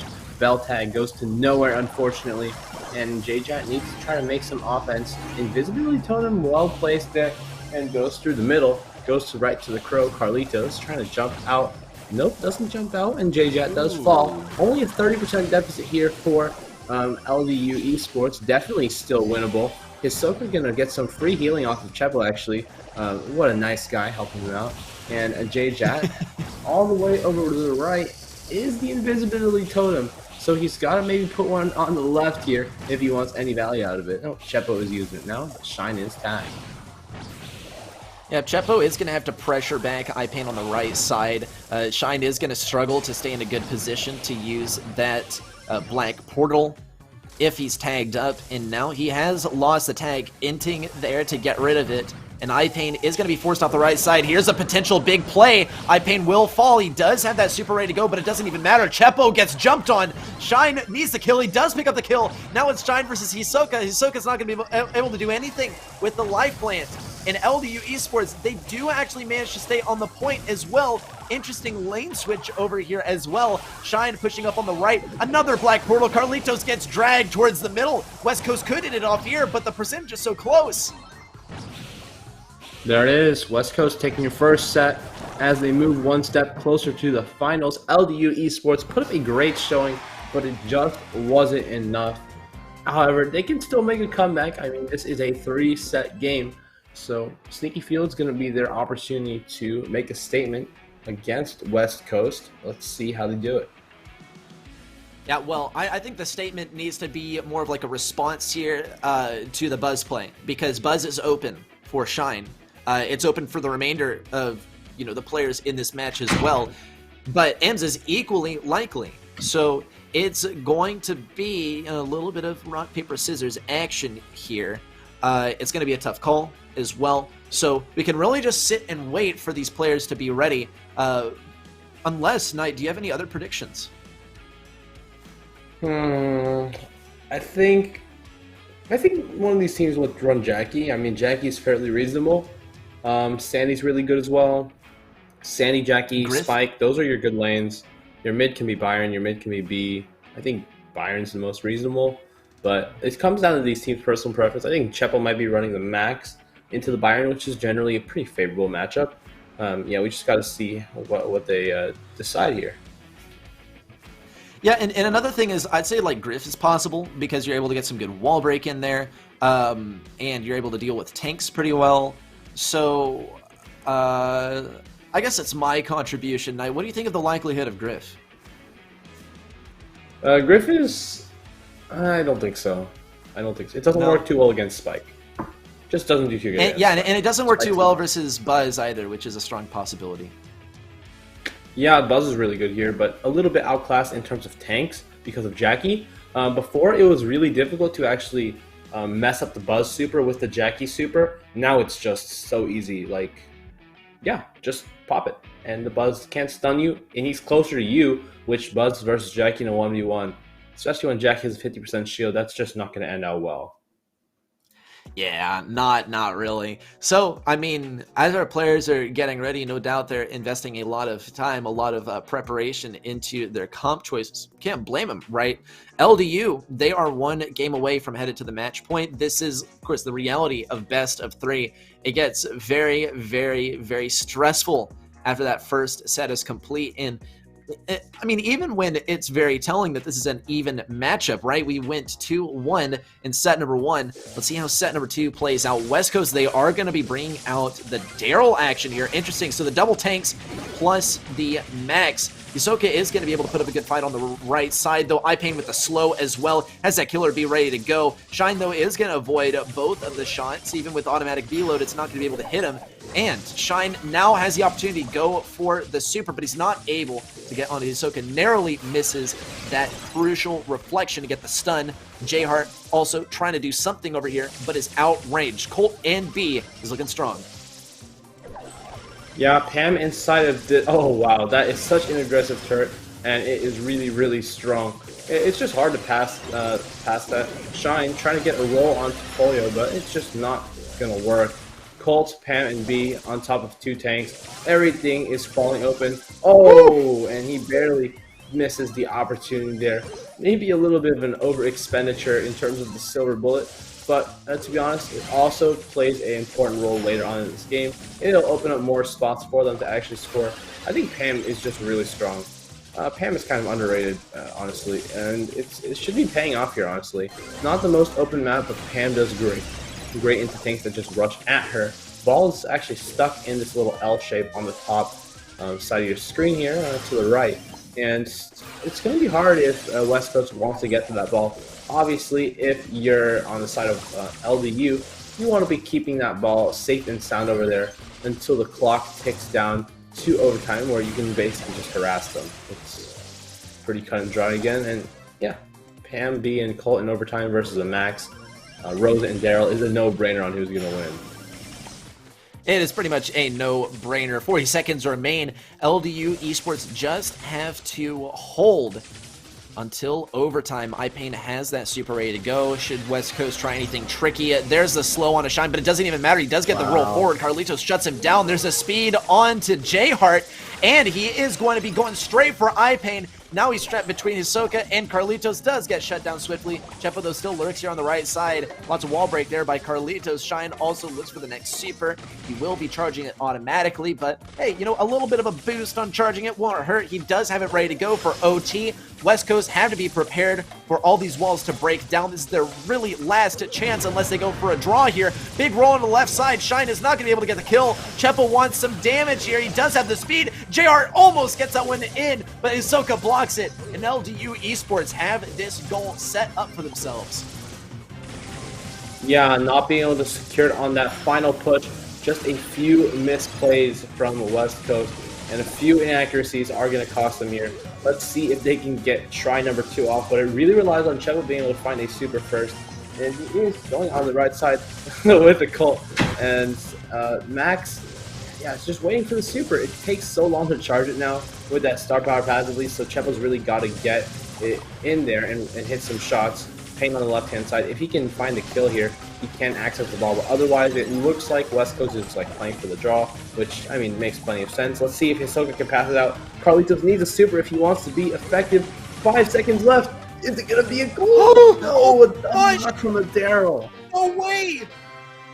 No way! You almost never ever see that. Was that intentional? Did Shine go at the perfect angle to get the double stun with the Daryl super? That is shocking. But when you want to do it, yeah. How are you? Oh, it has been so long since we've seen a Daryl meta, so those little mechanics, right, are so rare to see now. But yeah, I guess after enough practice, you can perform it consistently. When Daryl was meta, and when I was a sweaty player, I tried to perform it consistently so much, but I was never able to really find the trick and to see it happen right there to net the win. I think that, you know, very realistically could have been a goal for LDU had the double stun not happened. Yeah. Oh my goodness. Because he would have had time to hold the ball and then shoot it in. If he double knocked him, it keeps the brawler away from the ball just long enough to save them in overtime.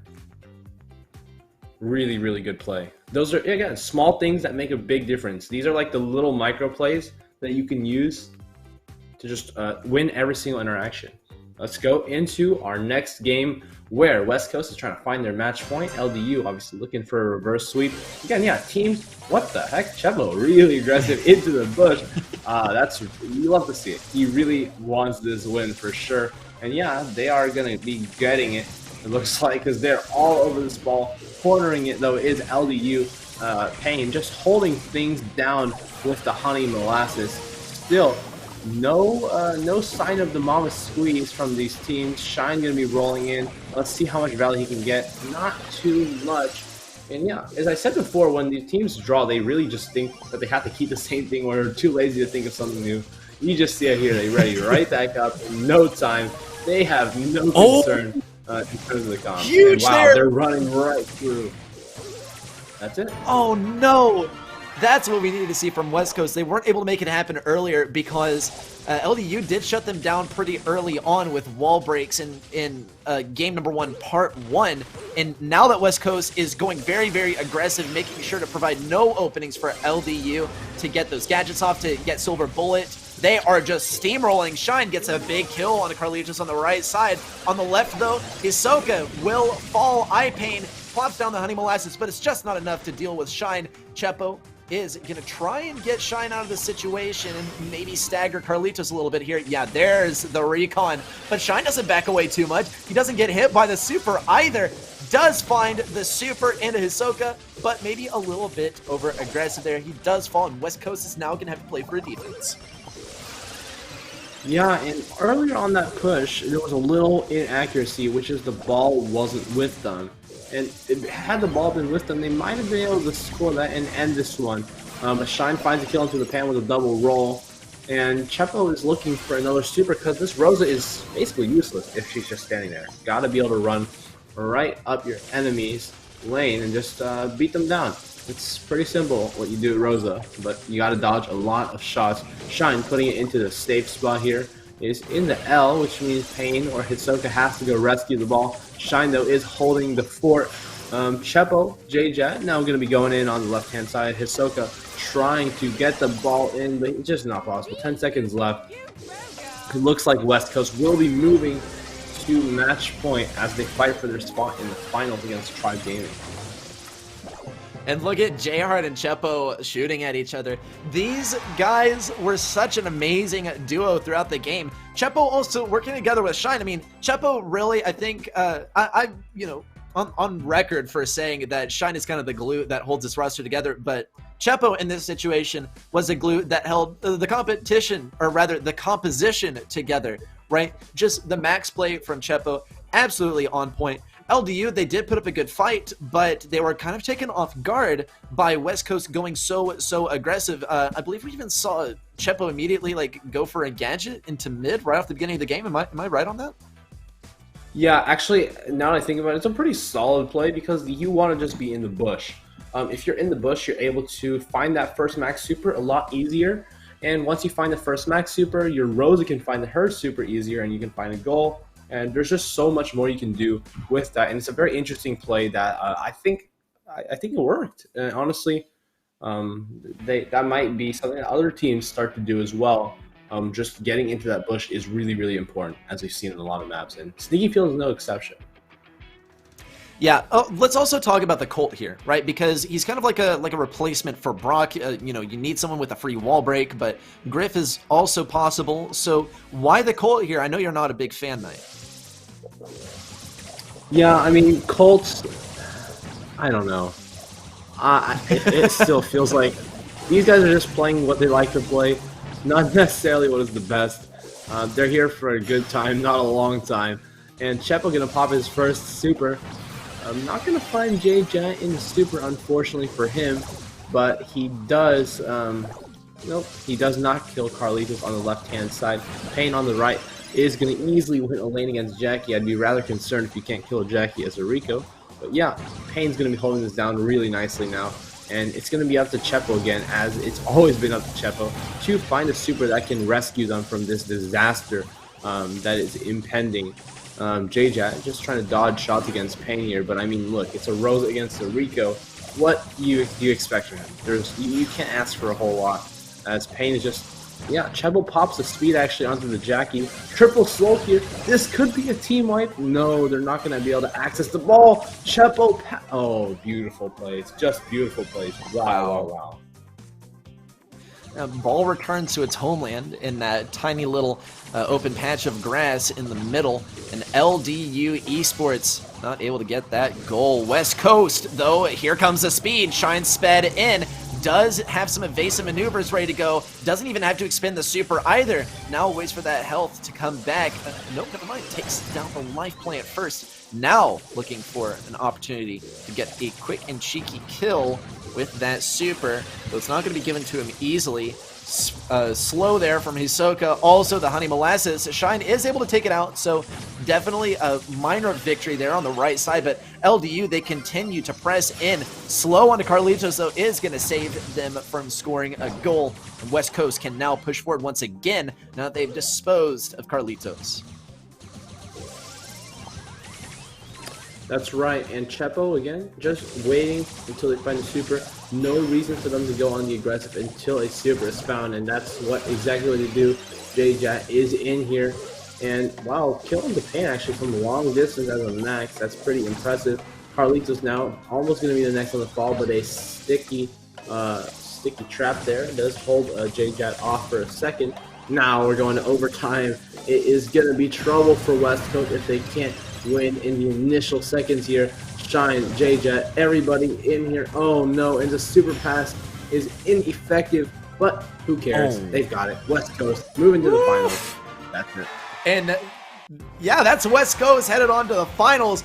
Great plays from West Coast to secure themselves the W there right as overtime began.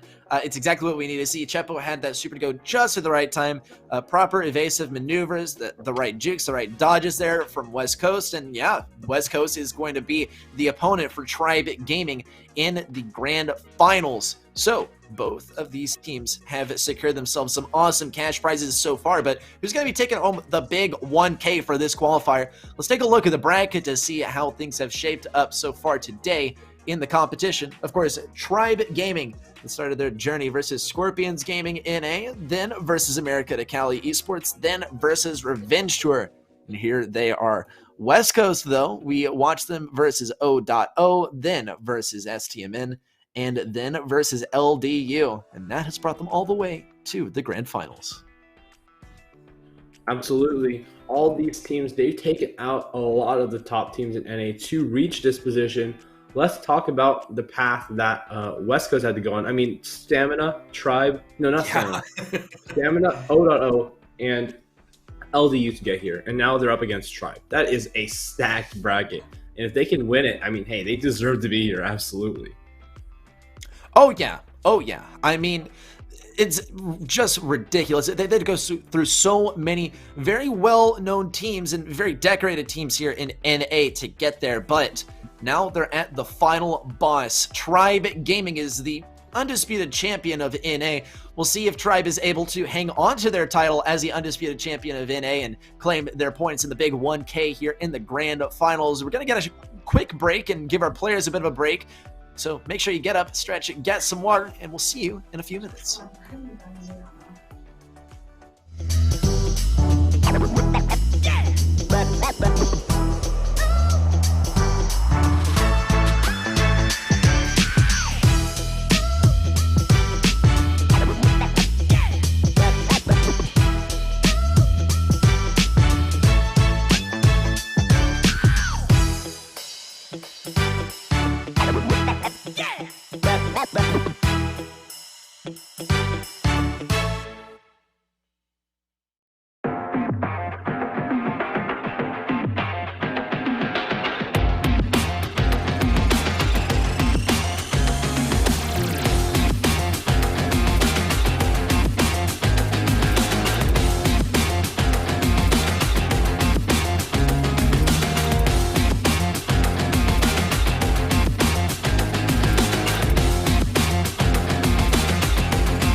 Welcome back, y'all, to Brawl Masters. I'm still ready, set. That is still Night, and we are ready for the grand finals.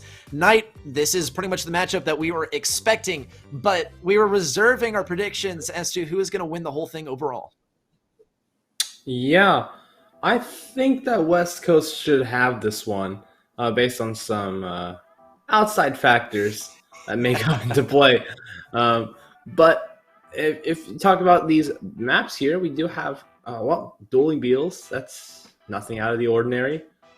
People do seem to like that map, and I can't blame them. It's a good map. Mortis ban coming out from Tribe, Ash ban coming out from West Coast, Poco ban as well. Okay, interesting.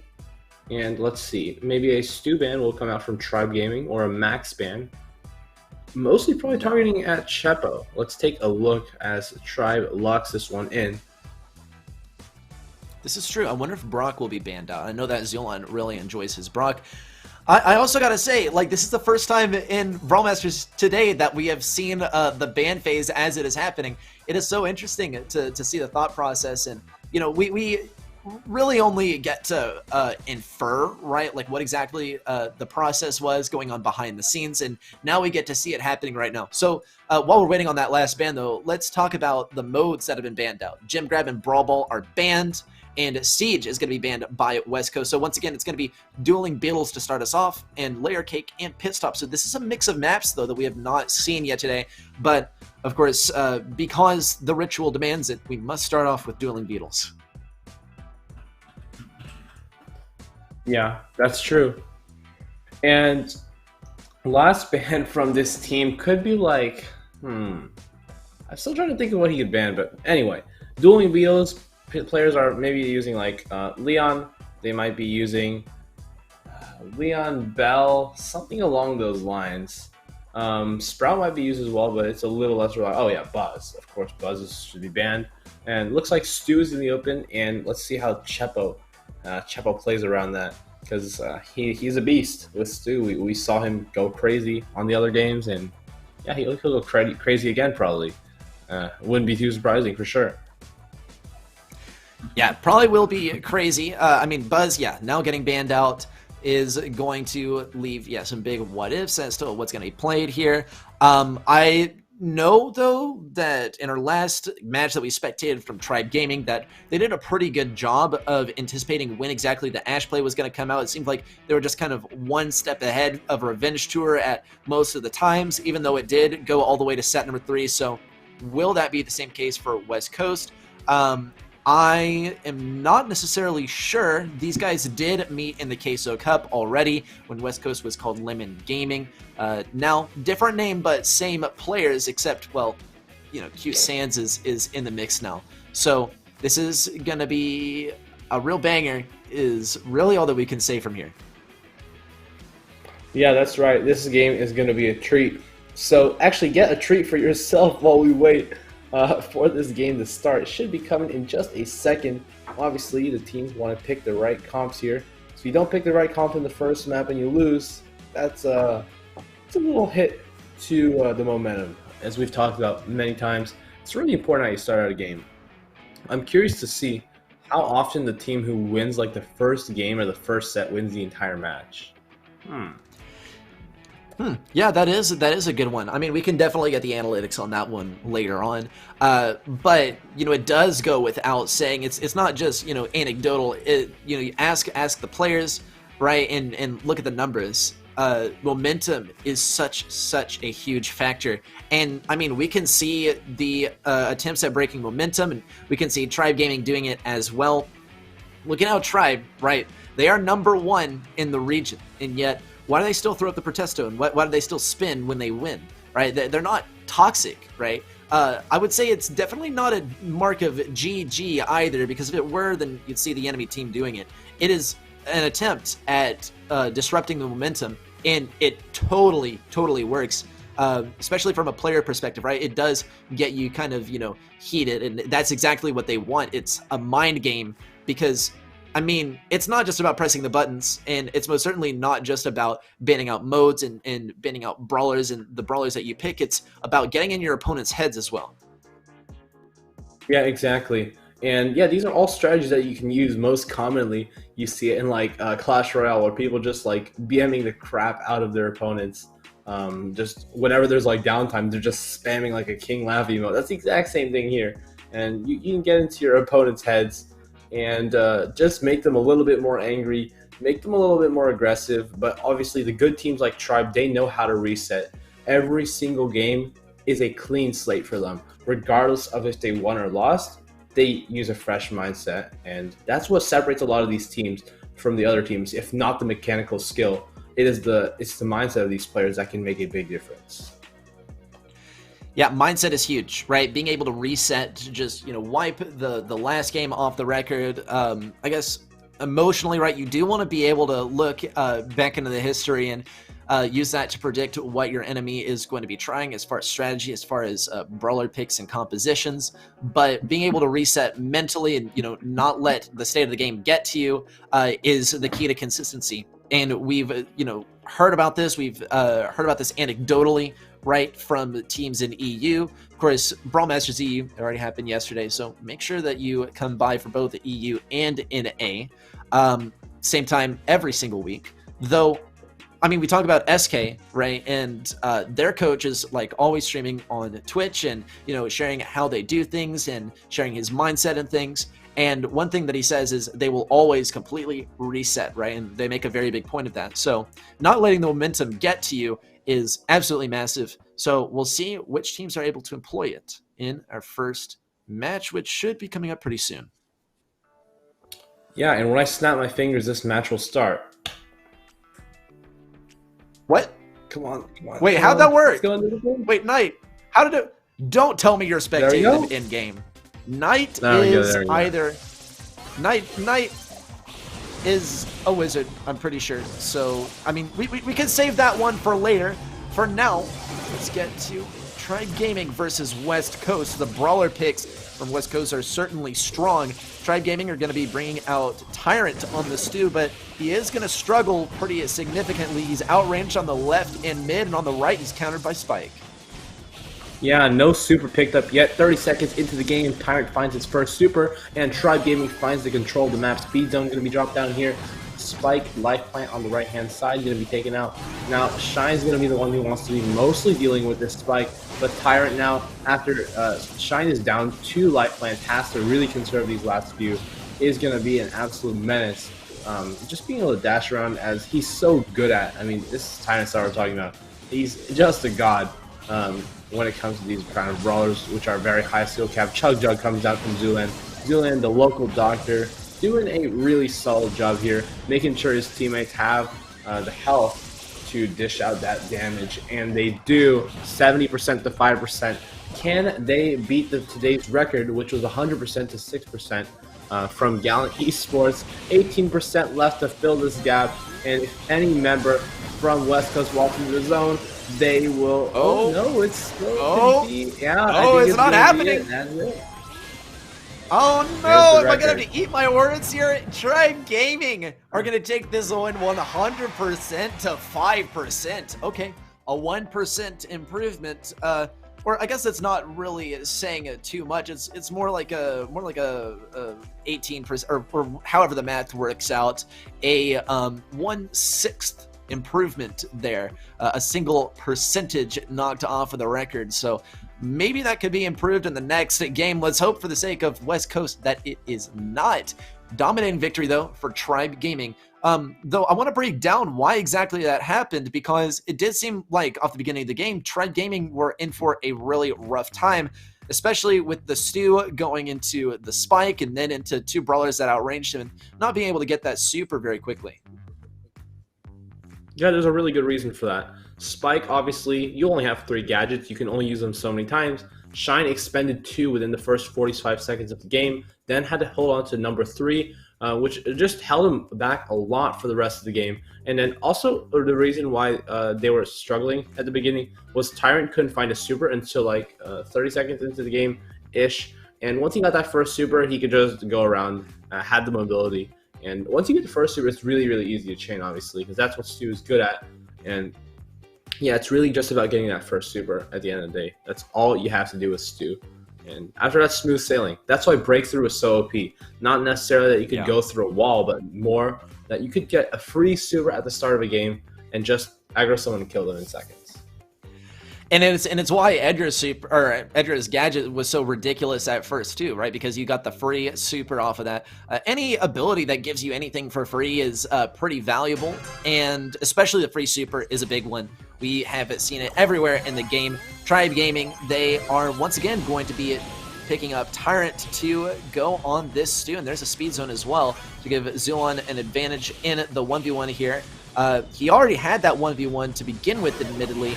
J Hart does not have the range to deal with him, but if he rushes in, well, that range is not of any importance. Corey takes some major damage.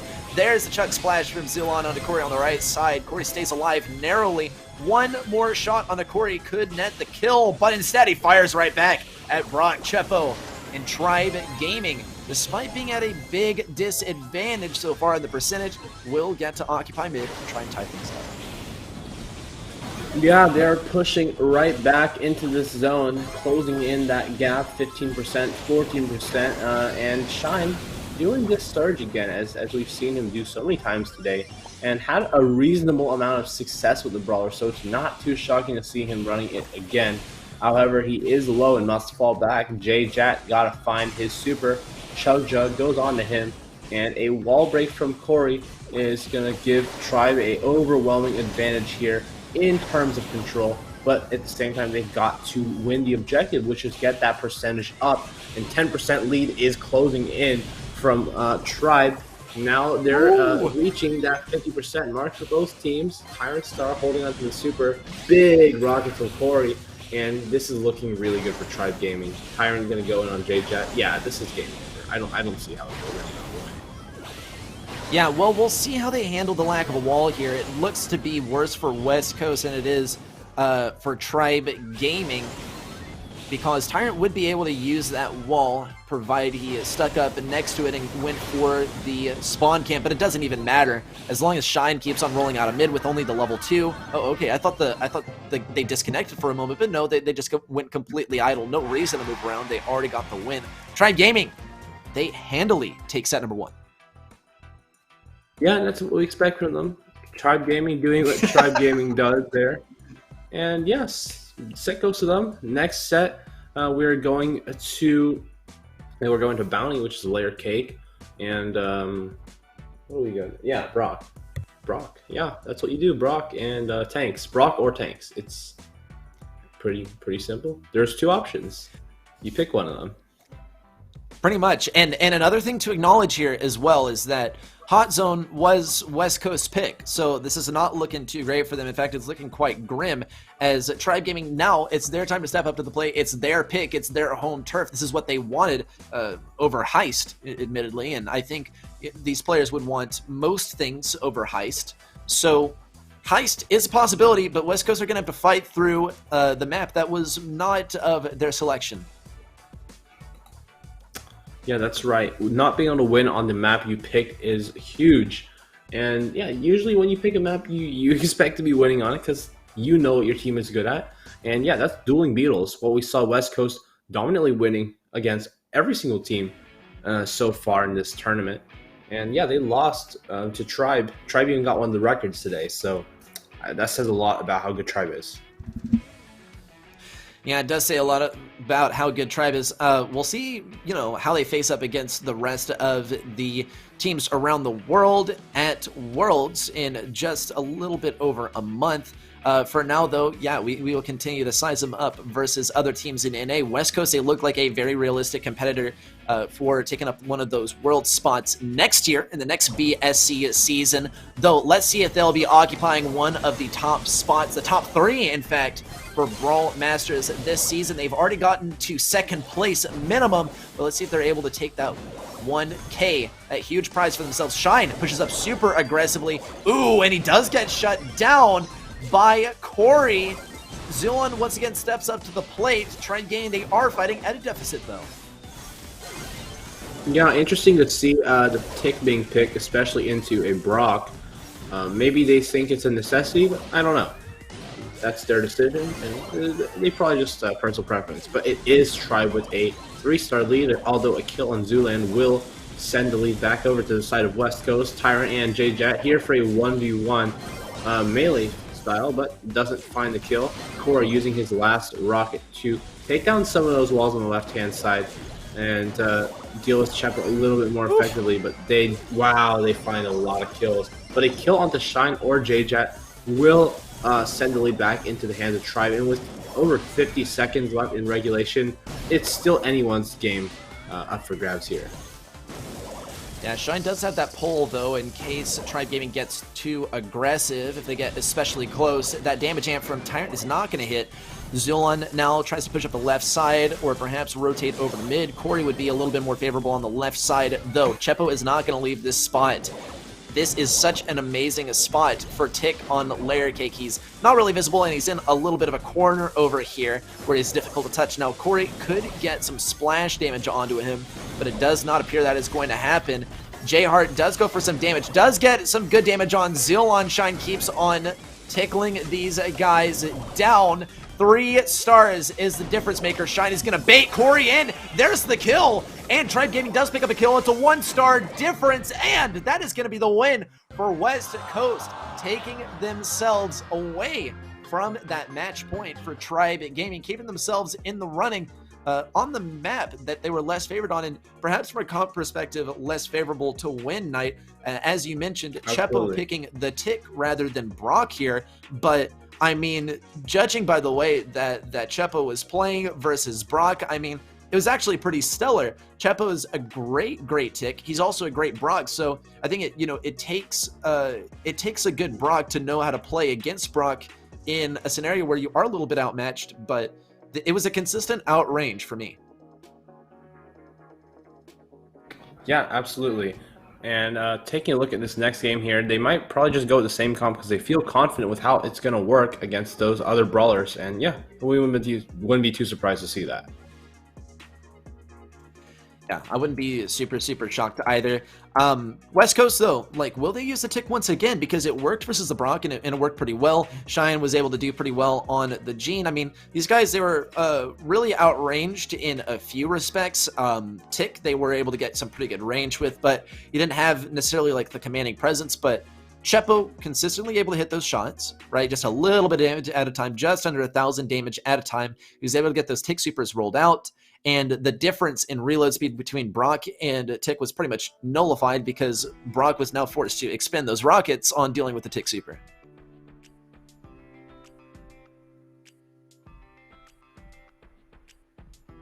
Yep. Yeah, this is like, okay, my bad. But yeah, going into this last possible match point decider for Tribe Gaming. West Coast, they obviously need to make this reverse sweep pretty soon here. Because they are up against one of the best teams in the world, and it's obviously very difficult to make a reverse sweep against Tribe especially. But if they can get the pit stop, I feel like West Coast has a chance there, because Tribe didn't seem too hot on that map earlier. It's a lot of tanks, which is honestly not really where they thrive in. So if there's a chance for West Coast, they've got to win this bounty map first.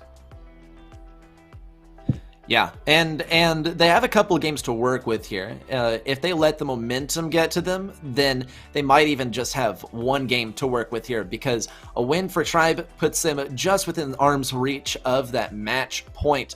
West Coast, though, let's see what they got to offer this time. Same picks, perhaps not. West Coast, no, they're going to have Chepo on the max? What? And Chepo barely stays alive. He almost got splashed there by Tyrant.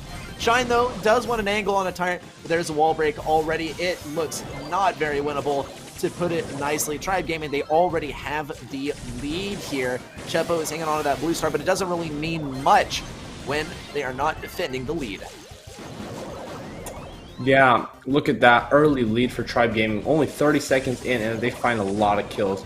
Chepo, it's going to be hard for him to actually get a super, but all he's got to do is keep moving around so he can activate that the star power. And with the star power, he's going to be able to give the Gene speed, and hopefully Shine can pick up a super for his team to be able to get that lead back. Of course, they just need to kill onto Zooland to get the lead back. Much easier said than done, as pulling a Piper with the jump is not the easiest thing in the world. Chepo all the way on the left side. Corey is taking lots of damage from Jat. And Tyrant is gonna, almost taking him out, but a good gadget from Jat keeps him alive for just a little longer. Oops, Shine taking some major damage at the hands of Tyrant. Tribe Gaming stays in the lead, but with how backed up they are, this could be a potential opportunity for West Coast to come back. Chepo narrowly avoids the damage from Corey. Zulon is forced to push up, but Shine is a secret weapon. There's the pull, but Zulon gets to just jump away for free. I wonder if Shine pressed that as an emergency. Corey's on such low health too. Chepo cannot really make it through this corridor though. Great placement of the mines by Corey to occupy a dense enough area that Chepo could not push through. Chepo, though, still does have the super. Shine will get to push in.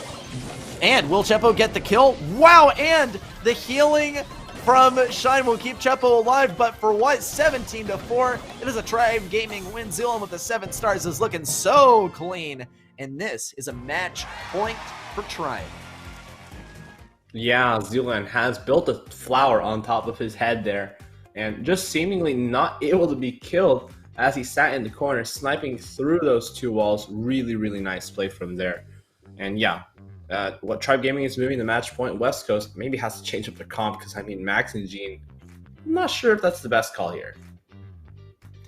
Yeah, I don't know about that. I wonder exactly what they were expecting, bringing the Max, bringing the Gene as well.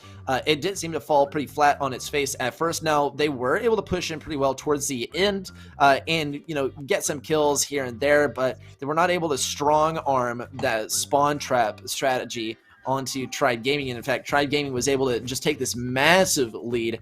And I think really they wanted to get the kill on Zulon, right? With all of those stars, with a flower, as you said, but they weren't able to get it, right? That was the most valuable target, and they just weren't able to capitalize on it, much less capitalize on Corey on the tick. So now this is when they got to really change up the strategy. This is obviously not working. It worked in game number 1, but only narrowly. So Tribe, though, I mean, surely they're anticipating a comp switch up.